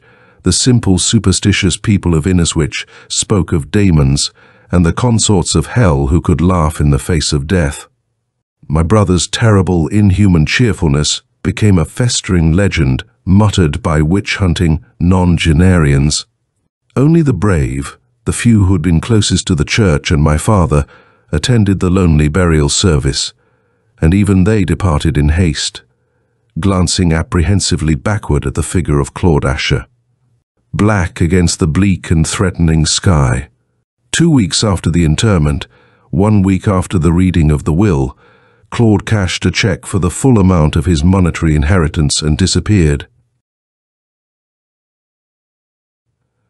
Chapter 5. You can make a religion of escape. You can run away from the memory of horror and hide yourself in willful forgetfulness. You can fill your life with feverish activity that crowds out the shadows of diseased evil. I know. I did just that for nearly 8 years, and in a certain measure, I succeeded. Having acquired a modest, white stuccoed cottage on the outskirts of a southern Jersey resort, I divided my time between it and the Priory. I made new friends. I forced myself to mingle with worldly society as I'd never done before. After a time, I was able to resume my neglected literary career. I told myself I had escaped. Actually, I was never able to pass that carven padlock door in the east wing without having to suppress a nauseous chill. There were still moments when, alone in the dusk-dimmed library, I broke into a cold sweat and Claude Ashur's voice echoed demoniacally in the shadowed corners of the room. At worst, however, these terrible sensations were transient illnesses that could be cured by friendly laughter or concentrated creative work. Somewhere, I knew, the malign genius of my brother still existed, but I hoped and slowly grew to believe that he had passed out of my life forever. I never spoke his name. I knew and wanted to know nothing about him. Only once in all those years did I have any direct news of Claude. By a lucky chance, my first book excited friendly interest among certain groups, and I found myself on the invitation lists of the literati. I attended countless cocktail parties and dinners, and it was at one such soiree that I met Henry Boniface. He was a small man, almost effeminate, with a sandy topknot and straggling beard to match. He shook my hand timidly, but I fancied a sudden brightness in his pale eyes as he repeated my name. I wanted to get away from him. Thinking of what my hostess had said of Henry Boniface as she guided me toward him through the crowd, I felt a sudden oppressive apprehension close in upon me. He was a surrealist painter who just returned from the West Indies, and a few years back he had taught at Miskatonic University. Ashur, his soft, persistent voice murmured, but of course I knew I'd heard that name. That odd, brilliant interest blinked in his eyes again. You must be Claude Ashur's brother. For years no one had referred to me in that manner. The loathsome phrase whispered in my head maliciously. Claude Ashur's brother. The sound of it seemed to throw open some tremendous portal within me. All the ancient, deliberately forgotten terror swelled in my chest like a rising, slimy tide. Yes, I said thickly. That's right. It seemed to me that Boniface's gaze narrowed, biting into my face. His tone was light, diffident, but mercilessly probing. I suppose you haven't heard from Claude in some time? No, I dare say not. Well, in that case, I have a bit of news for you. I wanted to tell him to shut up, to quit opening old cancerous sores with his rotten chatter. I only stared at him. Yes, the fact is I heard about Claude while I was in the Indies. Amazing. He was always a most amazing fellow. I knew him quite well while he was at Miskatonic. He was in one of my art classes. Said he wanted to learn to paint so that he could do some sort of portrait. Cold beads of perspiration coated my palms. The worm-eaten monstrosity of Pickham Square reeled evilly in my brain. Henry Boniface droned on. But to get back to the Indies, the blacks there told me of a white man who was living in the back country among their witch doctors, studying voodoo. Seems he'd wormed his way into their confidence. He'd been admitted into the cult and took part in all those repulsive doings at the Humfort. They said his name was Claude Ashur. Boniface shook his tiny head slowly. Amazing, extraordinary fellow indeed. What strikes me is how he can go on living there in immunity. He was never what you'd call robust, was he? And there are all sorts of horribly fatal diseases in the back country. It's a miracle he's alive.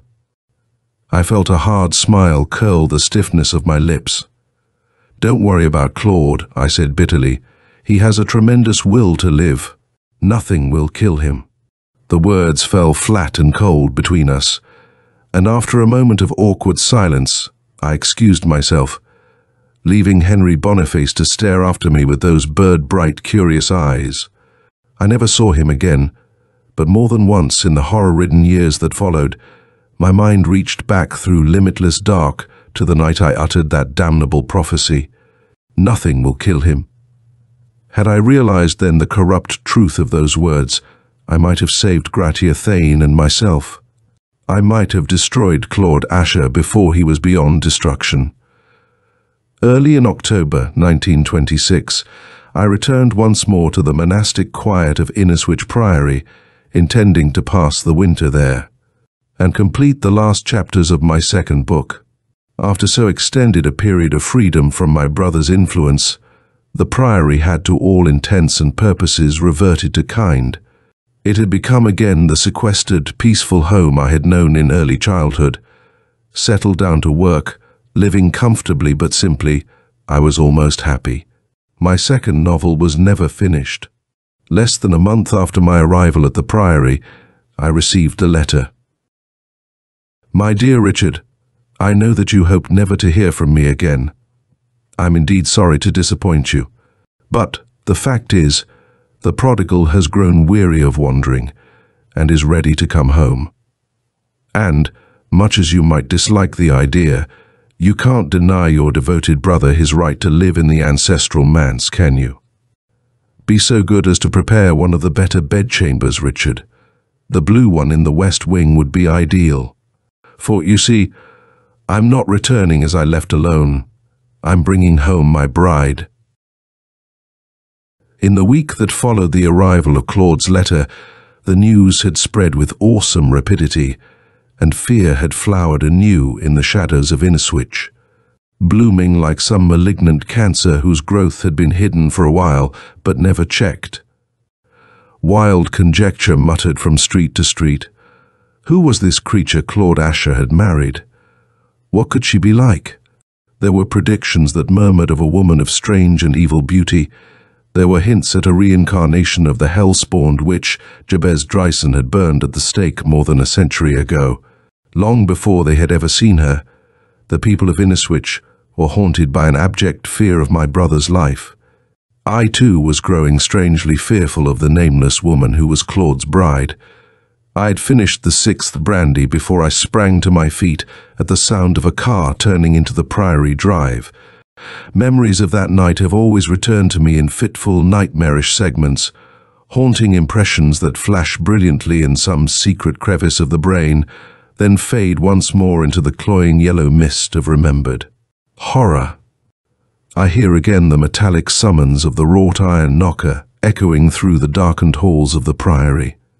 I recall a faint rustle of clothes and the housekeeper's awed murmur, "Mr. Richard is in the library." I remember turning to face the door. Then Claude Ashur stood on the threshold. He had changed. He seemed taller than when last I'd seen him. The aquiline face was paler and more emaciated, and yet it had taken on a certain regularity of feature that made it handsome in a striking, sardonic way. Claude, as I remembered him, had always been pointedly negligent of his attire. Now, his expensive, well-cut tweeds, soft-collared shirt and knitted tie were in the best of taste. He moved easily across the room toward me. His hand in mine was abnormally cold. He smiled. "Richard, old man, it's been a long time." The casual heartiness of his tone gave me a start. In that moment I decided that if Claude had lived in the hideous back country of the Indies, he had also spent some time in Europe. For that sibilantly powerful voice had taken on a very definite continental cadence. He spoke with a faintly Germanic accent. "Sorry we're so late. The trains, you know. They're always so." He must have seen that I wasn't listening. My gaze had gone beyond him to the library doorway. His face vaguely puzzled, he turned, and then smiled again. "Ah, Gratia, my dear." I had never seen anyone like Gratia Thane. Her face was a softly squared oval framed by wind-blown auburn hair that emphasized the soft whiteness of her skin. A hesitant smile touched the corners of full, perfectly rouged lips, and as she came nearer, I saw that the rather wide-set eyes were sloe black and strangely docile. The traveling tweeds she wore couldn't conceal the exquisite grace of her carriage. She stood only a few feet from me now. Her eyes had not left my face for a moment. As though from a great distance, I heard Claude's quiet laughter. "Well, my dear, aren't you going to say hello to Richard?" As the dark eyes swung slowly to meet Claude's, they underwent a remarkably subtle change. In the flickering amber glow of the fire, they seemed to grow suddenly warmer. They caressed Claude's face with a kind of hypnotic, voiceless adoration. Only when my brother had given her a barely perceptible nod of assent did Gratia turn back to me. I took her extended hand in mine. When she spoke, her voice was throaty and beautifully modulated, but she said the words with the diffident air of a little girl who has learned her lesson well. "I've been looking forward to meeting you, Richard." I cannot recall my mumbled reply. I know that the moment those warm, soft fingers touched mine, an unwanted, boyish confusion swelled in my throat. For a time I only stared at the loveliness of Gratia Thane, and then suddenly realizing that I had held her hand too long, I let it go. I think I flushed. I was conscious of Claude's steady scrutiny of my face, and when I looked at him, I saw the tight, malicious curl of his lips. All the old, corrupt malevolence was in that smile. I knew then that despite his continental manner, Claude Ashur hadn't really changed. The dinner was not a success. I was frightened.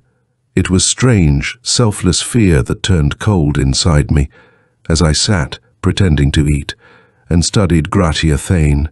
Time and again, I saw that childlike devotion soften her lovely face. She never failed to smile when Claude chanced to look her way.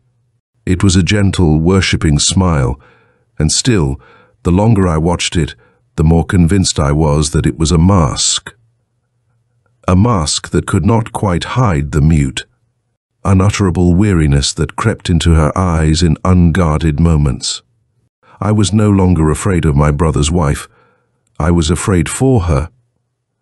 I was haunted by the feeling that, somehow, the subtle, cancerous evil that had followed Claude Ashur since birth was reaching out its vile, slime-coated tentacles to claim this girl, to destroy her as it had destroyed everything it ever touched. And quite suddenly, I knew I didn't want that to happen. I didn't want anything to happen to Gratia. She was the loveliest woman I'd ever known. After Claude and Gratia had climbed the wide staircase, disappearing into the gloom of the upper hallway, I didn't retire immediately.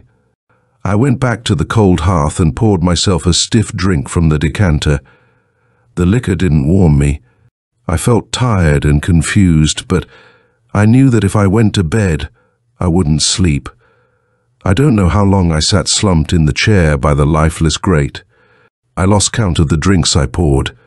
I lost touch with everything but the pale, frightened image that floated before my closed eyes, the image of Gratia Thane. The shadow-shrouded corners of the room closed in upon me, and through the French casements, seething, icy fog swirled as though no earthly barrier could stop it.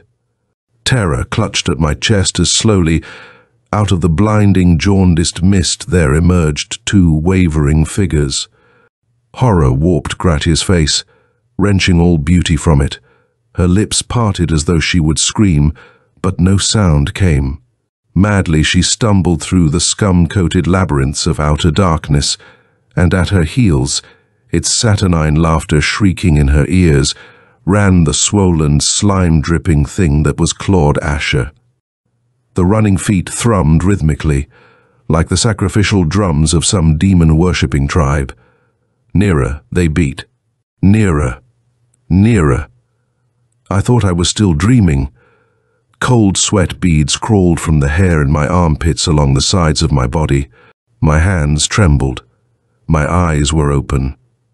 Gradually, the familiar, shadowy objects of the library came into focus. But the hellish throbbing of those ceremonial drums did not stop. For one horrible moment, I doubted my own sanity. Then, slowly, painfully, my numbed limbs obeyed the orders of my brain. I stumbled unsteadily to the darkened threshold of the library, and clutching at the door for support. I knew that what I heard was no product of a diseased imagination. No one could deny the ghastly reality of the rhythmic sound that swelled like some obscene heartbeat in the blackness of the stairwell. It came from the chamber in the east wing.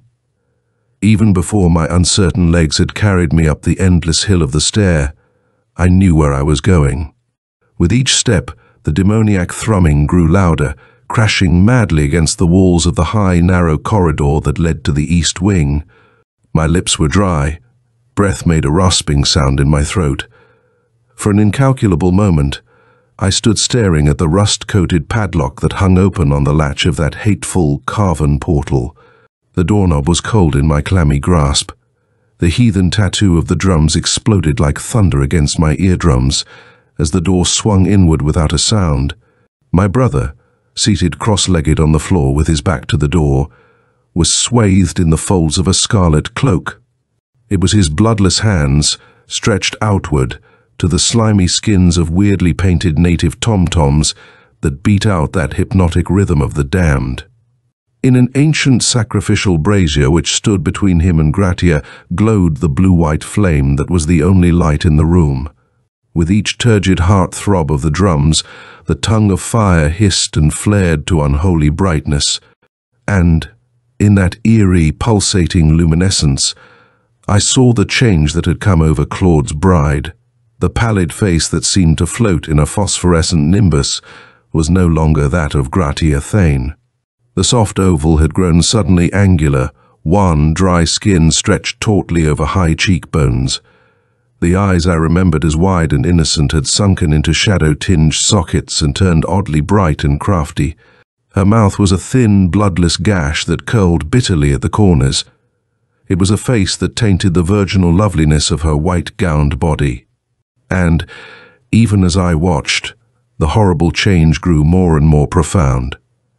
At every thud of the tom-toms, wiser, subtler evil gleamed from those wary eyes. Gradually, almost imperceptibly, while I stood horror-frozen in the doorway, the erotic thrumming had been muted. Now, above the distant rumbling, there rose a thin, godless wail that was more animal than human. Alien syllables, tumbling from Claude Ashur's parted lips, burst in the gloom like poisonous tropical flowers. The unholy tones of his incantation flowed through the stagnant air, like pus that drained from a lanced abscess. I saw the face that had been Gratia's grow tense. A caustic, horribly familiar grin warped the lips, and slowly, as a snake weaves to the mesmeric rhythm of the charmer's pipe. The firm white body swayed in time with the ghastly threnody Claude Ashur chanted. Then, abruptly, the shrill, wild voice rose, and strangely accented but recognizable words trembled in the putrescent shadows of the room. "Begone, O will more frail than mine. Begone, and leave me room.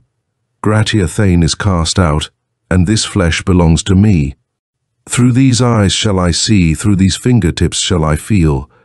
Through these lips I shall speak. Speak! Speak!" The furious command whined coldly above the drums. The flame in the brazier snapped and leapt high, and, staring into its blue-white depths, Gratia was suddenly still. Only pale lips moved in the expressionless mask of her face. The voice that came was calm and sibilant. It was the soft voice of a man who spoke with just the hint of a Germanic accent. "This body is mine. Henceforth, this flesh is the house of my spirit. Claude Ashur. I am Claude Ashur. I am. I.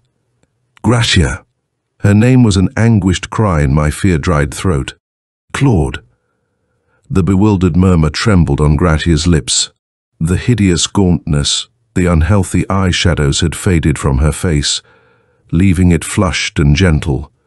Her gaze moved slowly from Claude to me, and the frightened puzzlement behind her warm, dark eyes was that of a child awakened in a strange room. "Richard, where are we? What's happened? I feel so weak, Her voice trailed off in a husky sigh, the tenseness drained from her body. The filmy white gown rustled faintly as she slid forward to the floor and lay still. I was the first to reach her. Her hand was icy in mine and coated with a clammy dew. I think I whispered her name and cradled her in my arms.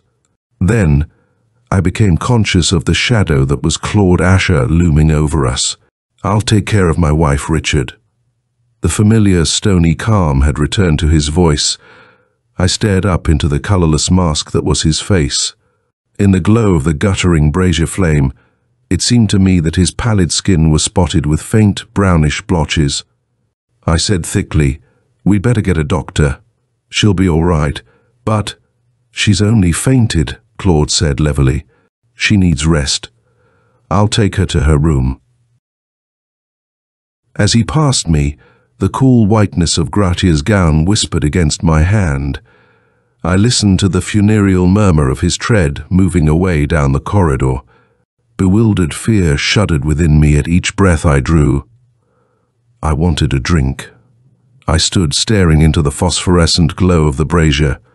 A confused impulse to get to a telephone and call Dr. Ellaby swelled in me and died.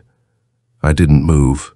Somewhere, in the seething tenebrosity of that chamber, a hateful echo grew suddenly shrill and distinct. I heard again the sibilant, accented voice that had spoken with Gratia Thane's lips. "This flesh is the house of my spirit, Claude Ashur. I am Claude Ashur." I started violently at the sound of his laughter. Turning, I saw him standing once more on the threshold of that loathsome chamber. The tawny facial stains I had noted before were very pronounced. Now, his face was scarcely more than a skull enshrouded by dry, unpigmented skin, and he seemed to breathe with difficulty. But his rage had subsided into bland secrecy again. The old cat-like smile had come back. The brilliant eyes laughed mirthlessly. "Poor Richard. Really, you must learn not to intrude if you're going to continue being your old squeamish self." There was an undercurrent of warning in the bantering tone.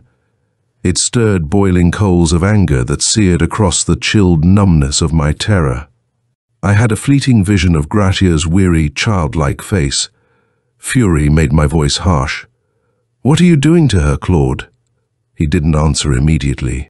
He sank into the chair Gratia had occupied, and for a long moment did nothing but stare into the white-hot heart of the dancing flame. I saw the smile rebend his lips. An obscene light flickered in the shadowed depths of his eye sockets. "She's really quite exquisite, isn't she?" he said softly. I said, "She's decent. She's a fine person and you're doing something to her. I want to know what's behind all this rotten display." "Do you?" The searing gaze flashed up to meet mine. "Do you really, Richard? Are you sure you want to know? Are you sure it wouldn't offend your tender sensibilities? The lovely lady has inspired you, my dear Richard. She's made you a knight in shining armor." Abruptly, the lips drew into a taut line. "If I were you, I'd give up the notion of rescuing the Lady Gratia. You see, what you so vulgarly refer to as a rotten display is really a scientific experiment. Gratia is my assistant. I've no intention of giving her up. She's the perfect subject. Perhaps that's because she's so completely in love with me." Claude must have sensed the revulsion that shuddered through me at the foul suggestiveness of his tone. The taunting smile returned and he nodded slowly. "Yes, my wife is quite devoted, Richard. That's why my experiments have been so successful. You see, I believe that, under proper conditions, a will that is powerful enough can take over the body of another person, transplanting its dominant personality in fresh soil, as it were forcing the other person to exchange bodies with it. It requires only concentration and a suitable subject, one that is highly susceptible to the will of the experimenter." Claude's eyes had grown maniacally bright as he spoke.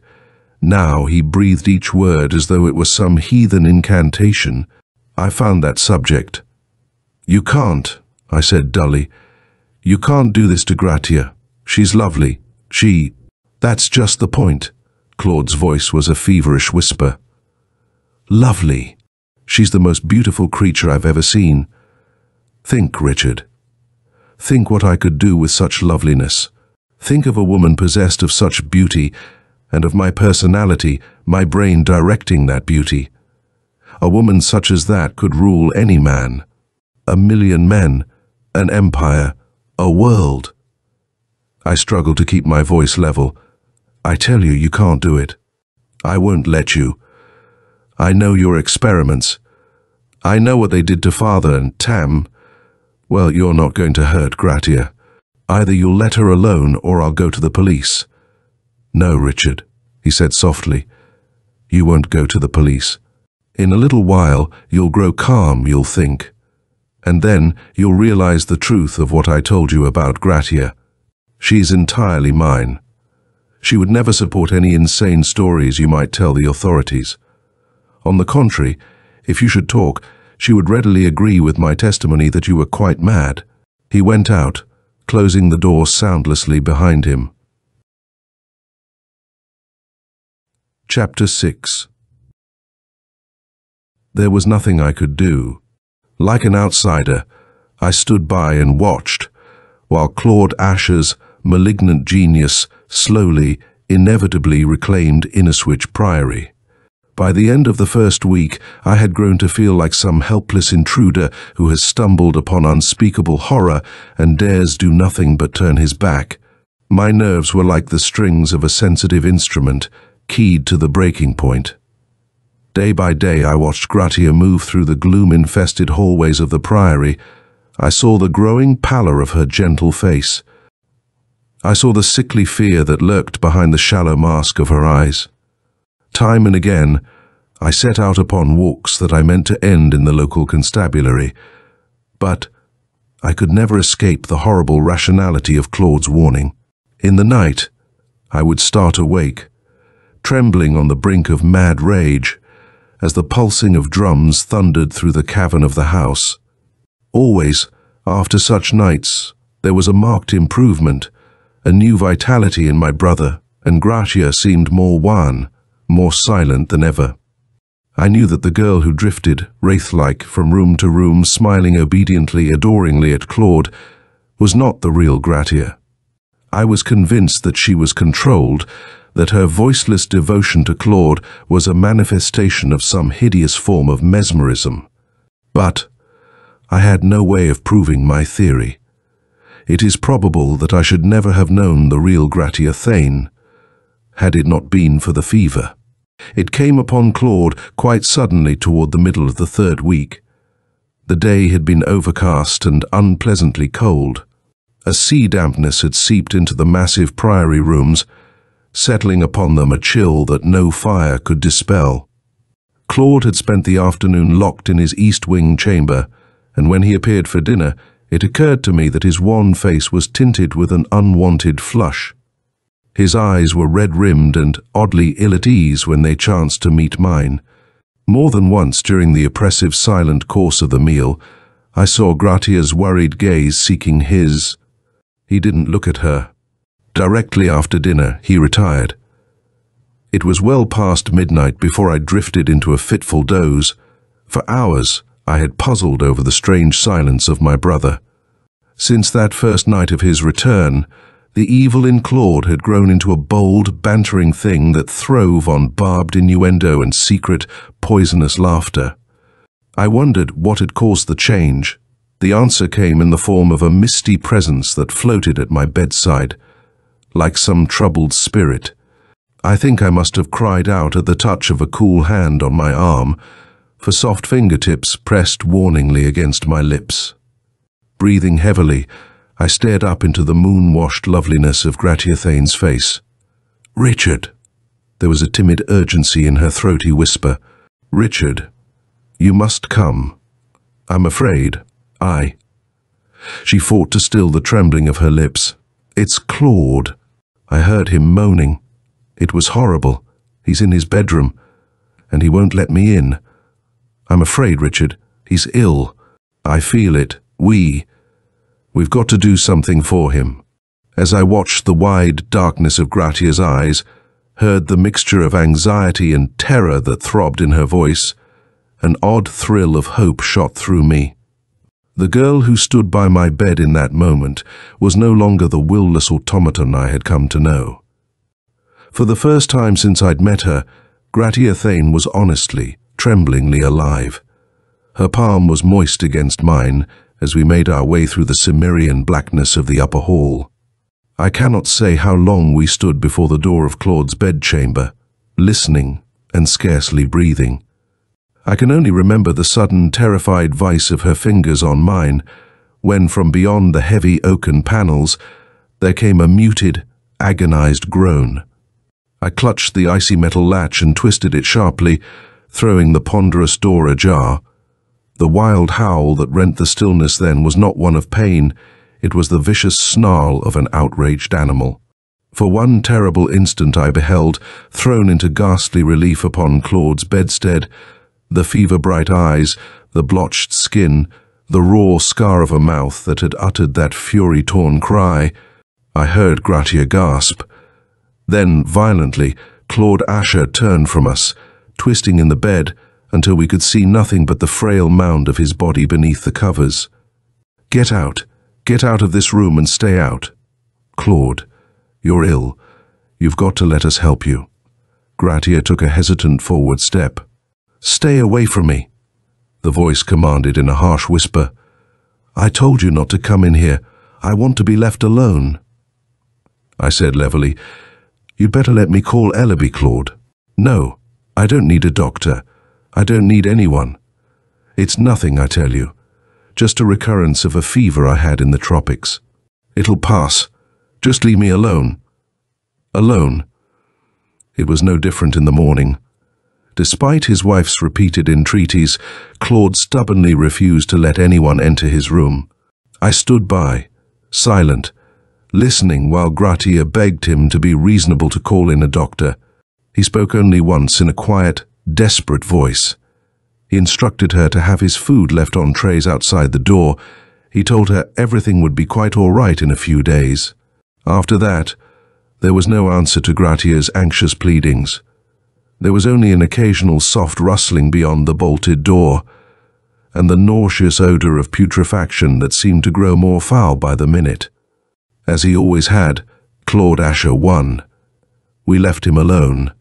The door to his hateful sanctuary remained closed for more than a week, and, as time passed, I began to entertain a strange hope that at once horrified and thrilled me. I began to wonder how it would be if that door never opened again. That week was a jungle flower that blossomed with pitifully brief magnificence in the midst of a fungus-choked swamp of evil. It was the only beautiful thing born of those final hideous days at Inniswich Priory. It was a brilliant, tender touch of normalcy caught in a cesspool of malignant madness. For in those few hours, I came to know the true Gratia Thane. Set free of the vile will that lay prisoner in that upper chamber, she became the girl I'd always known she must be. A gentle creature full of gay laughter and quiet tenderness. A carefree child who loved to run along the white stretches of the beach with the salt air brushing her cheek and ruffling the bronze softness of her hair. A Gratia who, despite the lingering shadow of Claude Ashur, soon endeared herself to those villagers she chanced to meet on the evening walks that became our habit. It was as though some dark curtain that had separated her from reality, that had let her see only Claude, had been lifted. And watching the lovely aliveness of her face, listening to her warm laughter, feeling the excitement of her hand in mine, I knew that I was in love with my brother's wife. The curtain fell again. As suddenly as I had found Gratia, I lost her. On the evening of the 9th day, Claude reclaimed his bride. Gratia and I had been playing backgammon in the library window seat. I remember the way the dying amber rays of the sun glinted in her eyes when she laughed almost tenderly at my run of ill luck. And I remember how the laughter died, so abruptly, so completely. I looked up from the game and saw the blood drain from the warm mounds of her cheeks. The dark wells of her eyes grew suddenly shallow and secretive. Her pallid lips moved, but no words came. A faint sibilant rustle made me start and turn my head. And then I saw it. Standing in the gloom that shrouded the library threshold, the smiling, animated corpse that was Claude Ashur. In that wasted visage, only the curled gash of the mouth and the pitted, blazing eyes gave testimony to the corrupt flame of life that still burned within that fleshless body. The dry, achromatic skin of the massive forehead seemed swollen, and the hairline had receded markedly. The unwholesome brown splotches had disappeared, leaving the facial flesh seamed and sallow. A heavy, dark-colored scarf was muffled about his throat, and, oddest of all, I thought, pale kidskin gloves covered his hands. From that day forward, I never saw Claude without them. Well, the twisted lips scarcely moved, but his soft, insinuating voice held all the old malicious humor. This is a most touching little domestic scene. Shifting in their sockets, the searing pinpoints of fire ate into the wan softness of Gratia's face. I'm sure Richard has been a charming substitute, my dear, but really, shouldn't you be just a bit more enthusiastic about your husband's recovery, with the hypnotic grace of a delicately wrought puppet? Gratia rose from the window seat, her pale hand brushed against the game board, and several scarlet backgammon pieces spilled to the carpet. She didn't notice them. Slowly she crossed the dusk-dimmed room to where Claude stood. Her firm, bare arms went around his neck, and passionately she kissed the ugly wound that was his mouth. For a long time they stood embracing in the shadows, and all the while, over Gratia's shoulder, my brother's evil face smiled at me. That night, I heard the drums again. I thought I'd had a nightmare. A moment before, the demoniac thrumming had been pounding against my eardrums, throbbing in the depths of the nighted priory.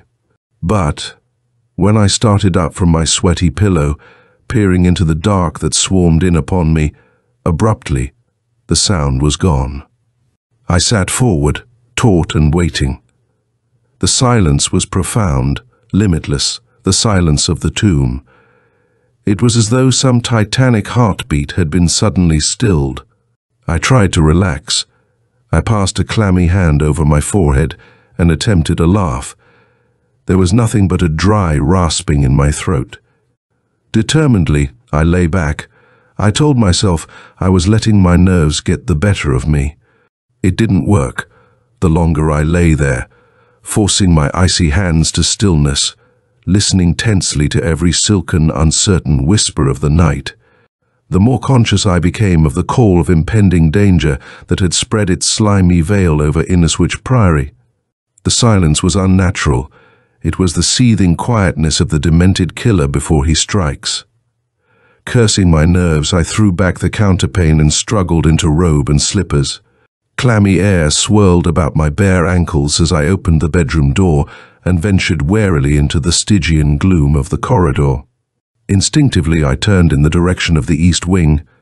Through the single massive casement of the upper hall, moonlight fell, making a pale, shadow-latticed desert of the floor. It was as I passed through that livid pool of moonglow that I saw her. "Gratia!" She seemed not to hear. As she came toward me from the shadows, her white gown murmured.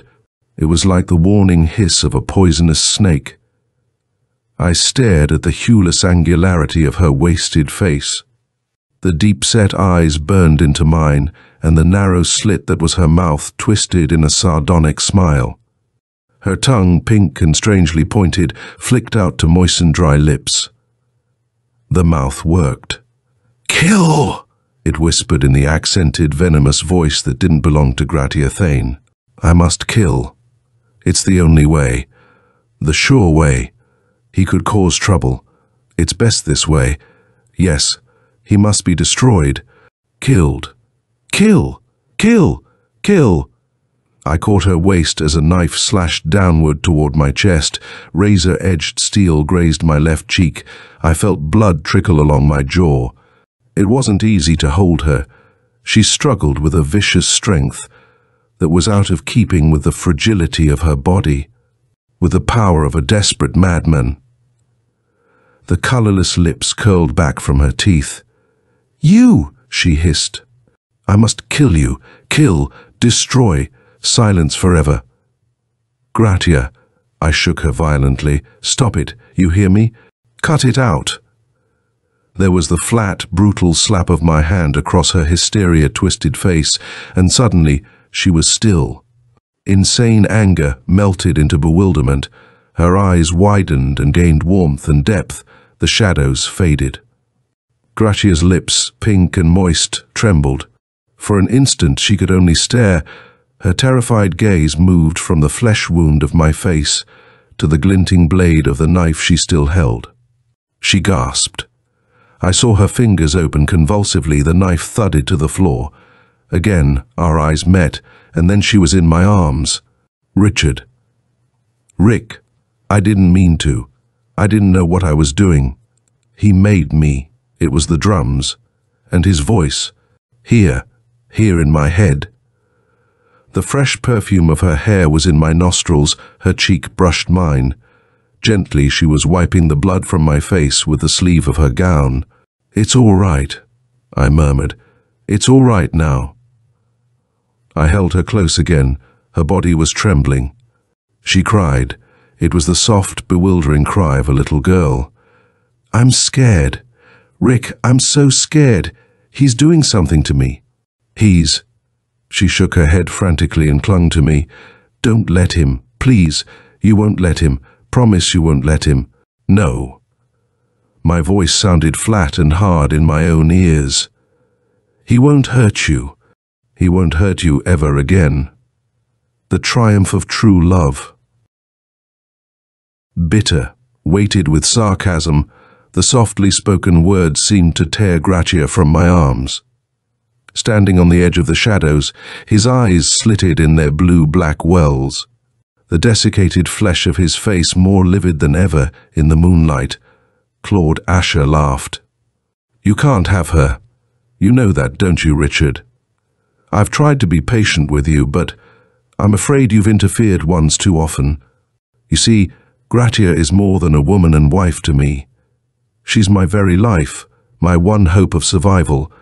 I'll never let you take that hope from me." He had begun to move slowly toward me through the moonlight. Each stride had a fluid, evil grace that was almost feline. The brilliant gaze flashed to where Gratia stood, then back to me.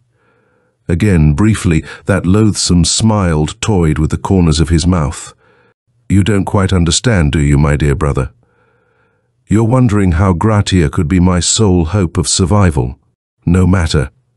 It's better that you never know. We don't want to trouble your sensitive mind on your last night in this life. Indeed, no. We want you to be at peace. We want you to be ready for death." What happened then I cannot clearly remember. The murderous violence of those few minutes returns only in disparate snatches. I recall the maniacal force of Claude's lunge, the cold, bony vice of his fingers closing on my windpipe. I think I heard Gratia scream. That pale, hateful face was horribly close to mine. His putrid breath hissed, hot against my skin.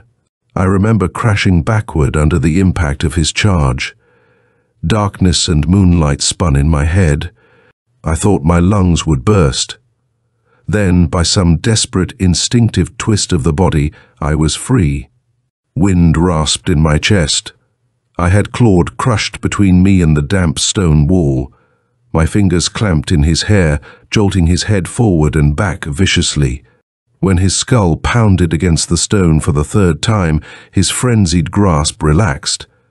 He slid to the floor at my feet, twitched once, and was still. He wasn't dead. With the brilliant eyes shuttered by blank purplish lids, the pale waste of his face had every aspect of death, but under my searching hand his evil heart still pounded feebly. Mechanically, possessed of a strange decisive calm, I bound him hand and foot with the heavy sash cords of the window drapes. I carried him to his room and laid him on the huge antique bedstead. I locked him in. Gratia had stopped crying, but her hand was cold and trembling in mine as we descended through the chill darkness to the library. I talked then. I told her gently that there was nothing more to be afraid of. I said it was all over now. I built a fire and poured drinks for both of us. And the whole time, a single, inescapable thought coursed with harrowing persistence beneath my outward calm. I knew that, for the safety of everyone concerned, there was only one place for Claude Ashur, the state asylum for the criminally insane. When I had finished my drink, I made 2 telephone calls. I asked Dr. Ellaby and the police to come to Inniswich Priory as quickly as possible. Chapter 7. It was all handled very quietly. None of the facts got into the papers. The few reporters whose editors sent them to cover the trial were refused admission. They returned, disgruntled, to their respective phone booths and dictated brief, barren items that only hinted at the abominable truth. These articles, if printed at all, were mercifully swallowed by some obscure corner of an inner page. For a while, the newspaper men tried another angle. They spent a good deal of time in the tavern at Inniswich. They asked questions. They learned nothing. The people of the village, perhaps out of respect for the memory of my father, met all inquiries with a cold stare and locked lips. So, the loathsome secret of Inniswich Priory, the shame that had scummed the name of Ashur, remained hidden beyond a barrier of clement silence. The only formal charge against Claude Ashur was one of assault with intent to kill. I stood in the witness box and muttered the details of his attempt on my life. That was all I had to do. The alienists did the rest. It wasn't difficult. It was simply a matter of subjecting Claude to countless cross-examinations, of recording the awed, reluctant testimony of various villagers who knew of my brother's oddity, of questioning the timid, uneasy man who was Dean of Men at Miskatonic University, and reading a letter from one Henry Boniface, who had taught Claude Ashur to paint. The strange, exalted manner in which Claude accepted father's death was brought to light, and in the end, I admitted the story of that odious portrait in Pickham Square and the murder incantation of Albertus Magnus. In mid-September 1925, the alienists reached a decision. They declared my brother incurably insane. On that last day of his examination, I went alone to the state asylum. Alone, I felt the final brutal impact of his hate-filled, unblinking stare, and glimpsed again the cold anger of the calculating mind that lay hidden behind that emaciated mask. He showed no signs of hysteria or violence. Between white-coated attendants, he walked quietly to the doorway of the consultation room. Then he turned, and for an instant, his face grey in the gloom of a rainy afternoon, the features somehow broadened and blurred. He was again the old, cynically smiling, indestructible Claude. "You mustn't suppose that you've won, Richard," he said softly. "You mustn't delude yourself. They can lock me up. They can bolt doors and bar windows. But they can never imprison the real Claude Ashur. I'll be free again. Someday, somehow, I'll reach out to you and my devoted wife. Sooner or later, I'll have my revenge." His muted laughter whispered through tight lips. "You don't believe that now. But you will. Wait, Richard. Just wait and see." I tried to listen to the quiet reassurances of the doctors. I saw my brother disappear around a bend in the corridor. I heard a door opened and closed. The metallic grind of bolts drifted back to me through the dimness. I told myself that Claude had gone out of my life forever, but I didn't believe it. That last, soft-spoken warning echoed ceaselessly in my head. I had the terrible conviction that this was not the end of Claude Ashur. The semblance of contentment which settled over Inniswich Priory was a thing born of our desperate need for peace of mind. The happiness wasn't real. It was as though our determination to shut out the hideous past had pushed back a musty drapery of gloom, letting in the feeble, timorous sunlight of normalcy. In the next months, I saw Gratia slowly reclaim the young, fresh vitality I'd first known to be a part of her during the week of Claude's illness. She laughed again. She walked with me along the winter-bleak strand of the beach. She planned little surprises in the way of food delicacies, and it was she who finally convinced me that I should go back to my writing. Had anyone asked us, I know we should have said we were quite happy. It would have been a lie.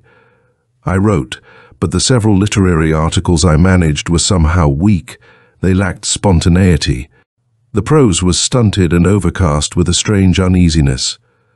Gratia and I made plans. We talked of travel and marriage. But there was always a ghost of unrest that hovered between us, the knowledge that our plans could come to nothing.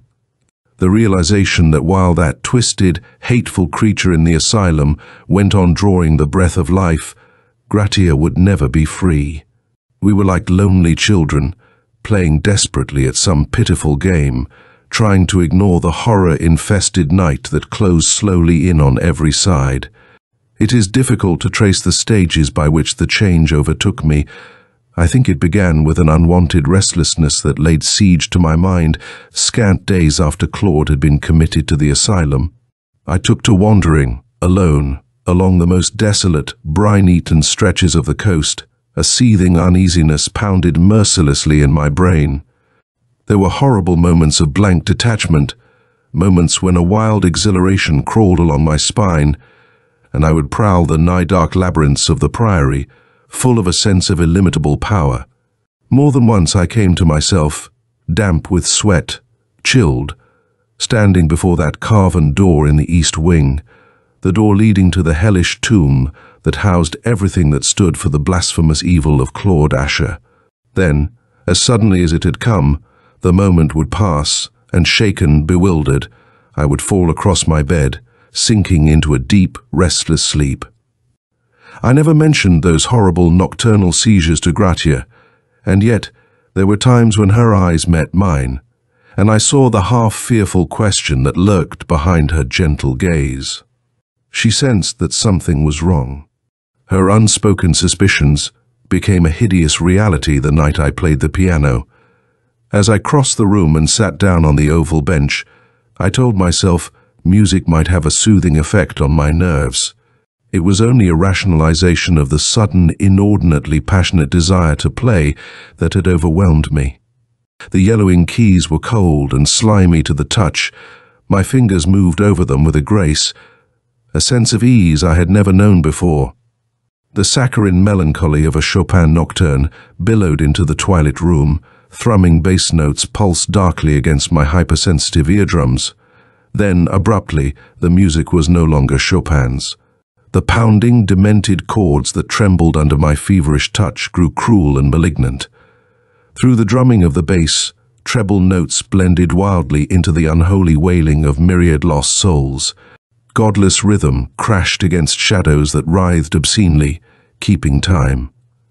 Only once before had I heard such hellish music drawn from the whining bowels of a piano.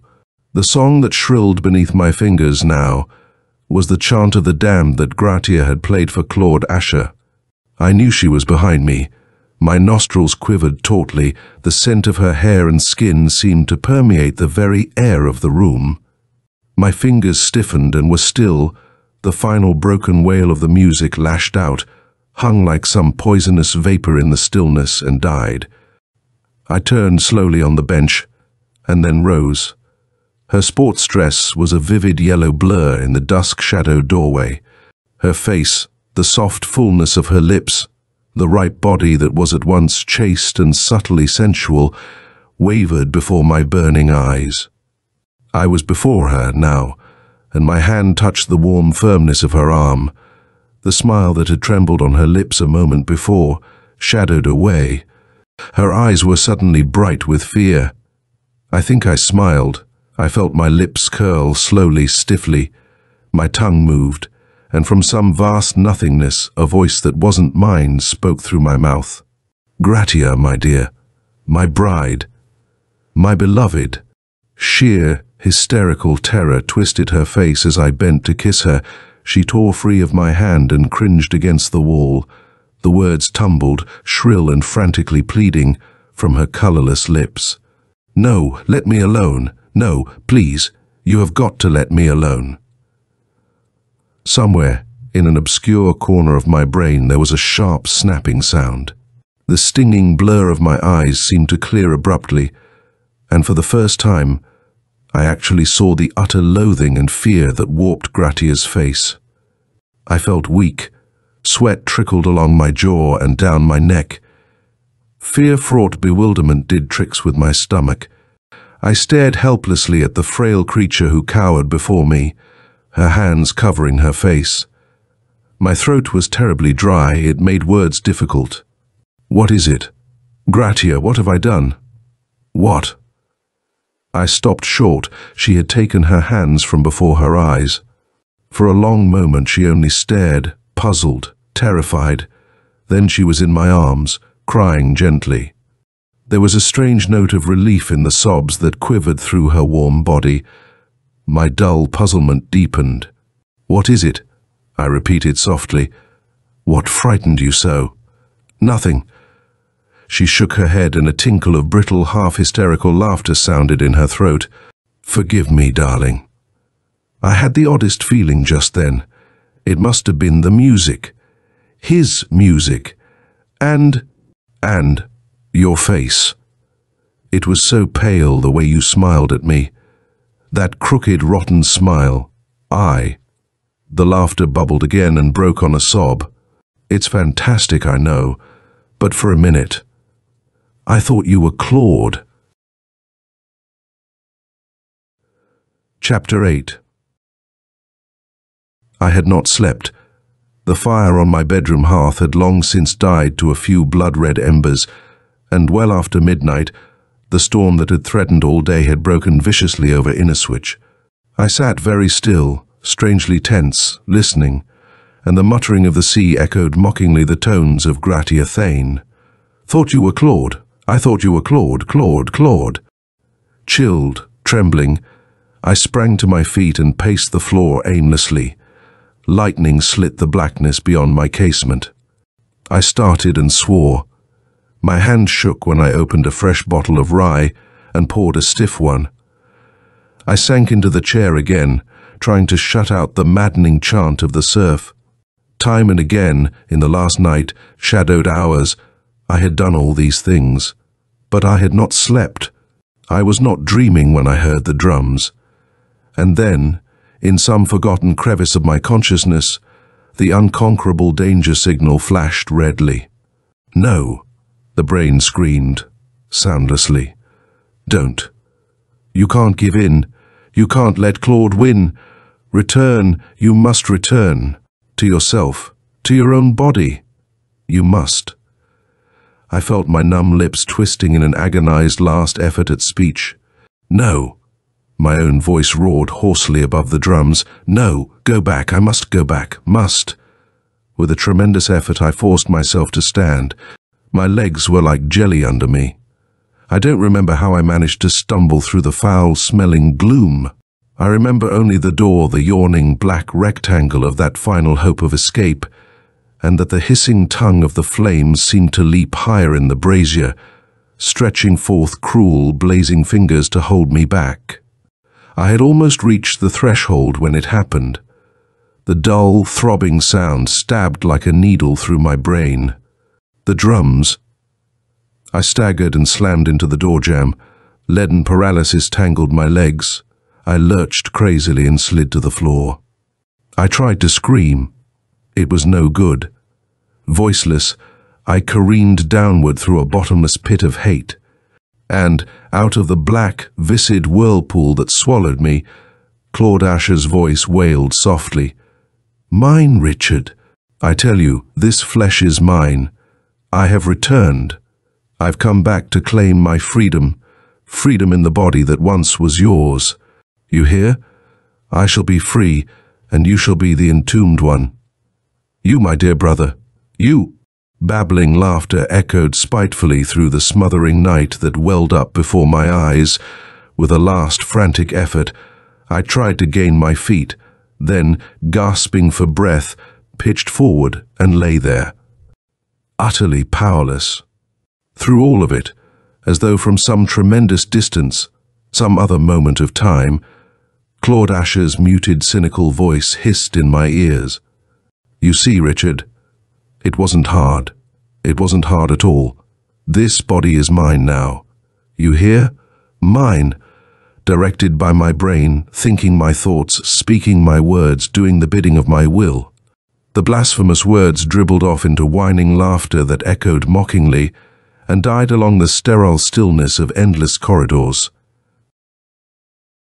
The first conscious sensation was one of gnawing pain that seemed to pervade every inch of my body, eating at my flesh like some needle-fanged cannibalistic monster.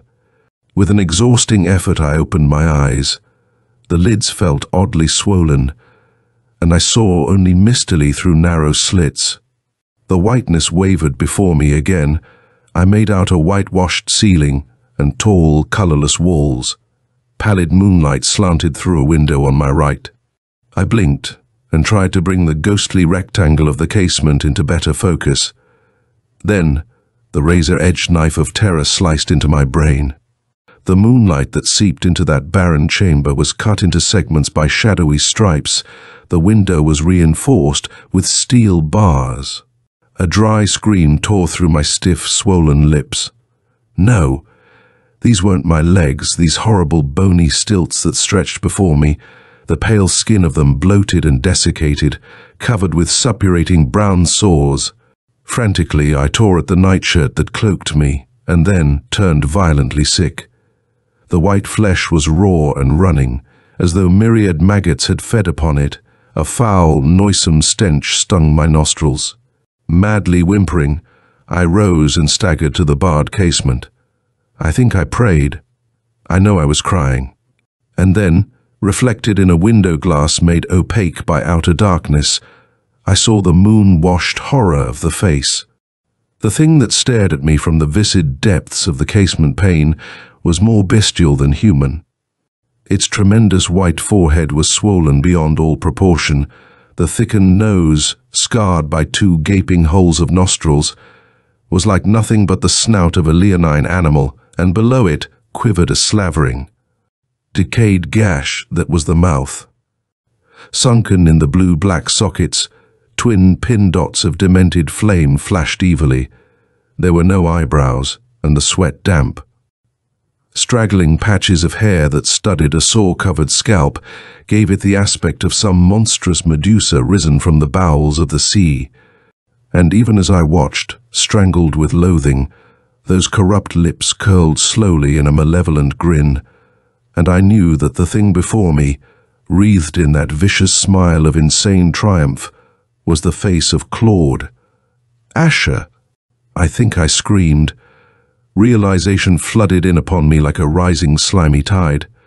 In that moment, I saw and understood the unholy motive that had lain behind the rites I had witnessed in the east wing of Inniswich Priory.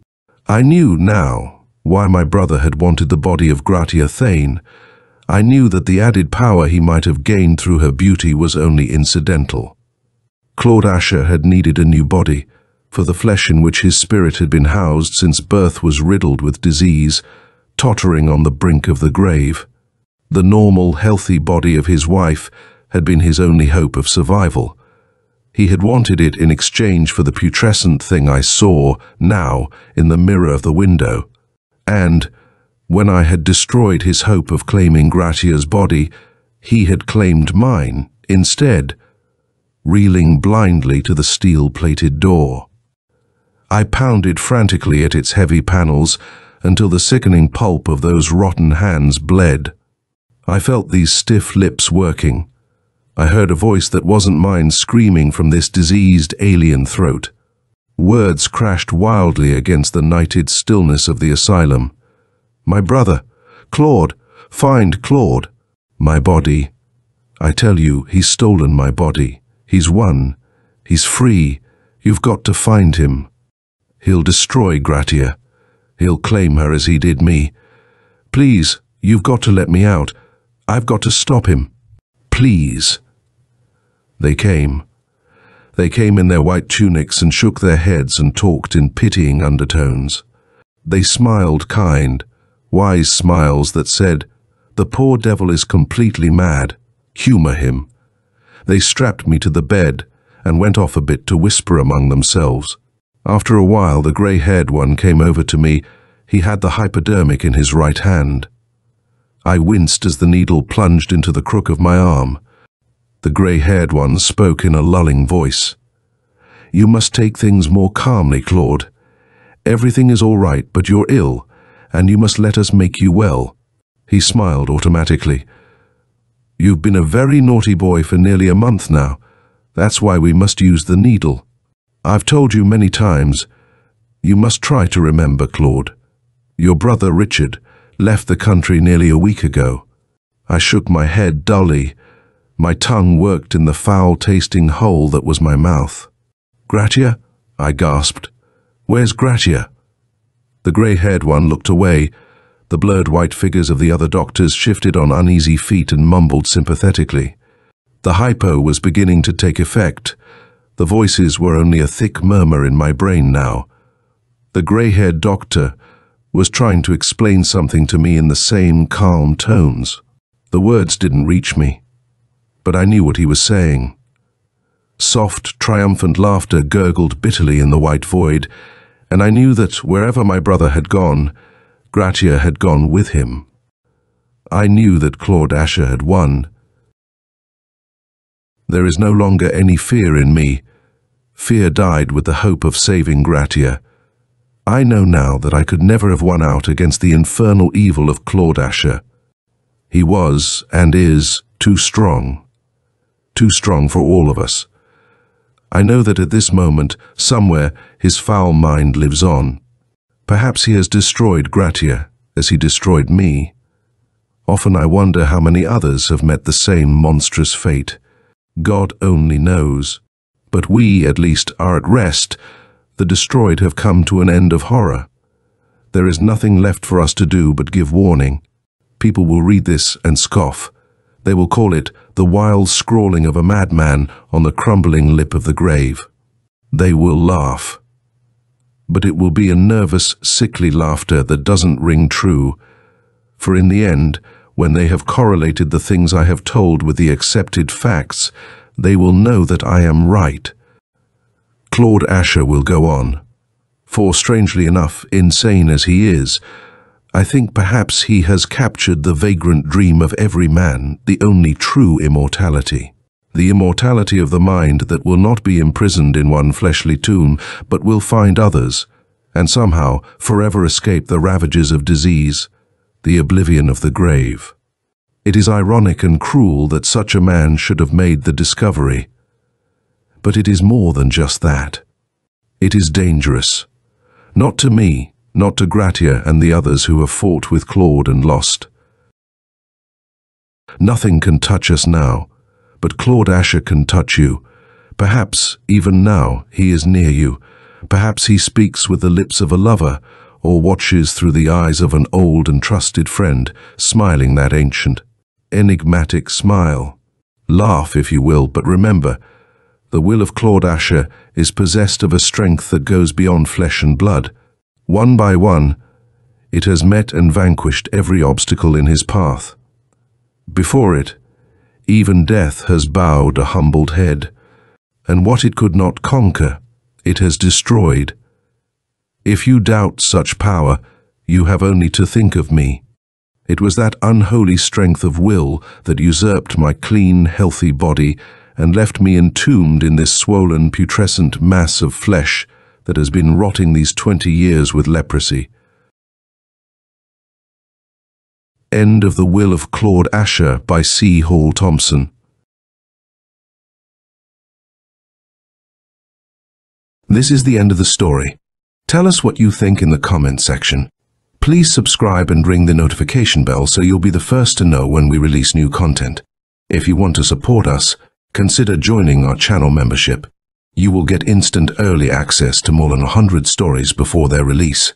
This is the only way to support our channel.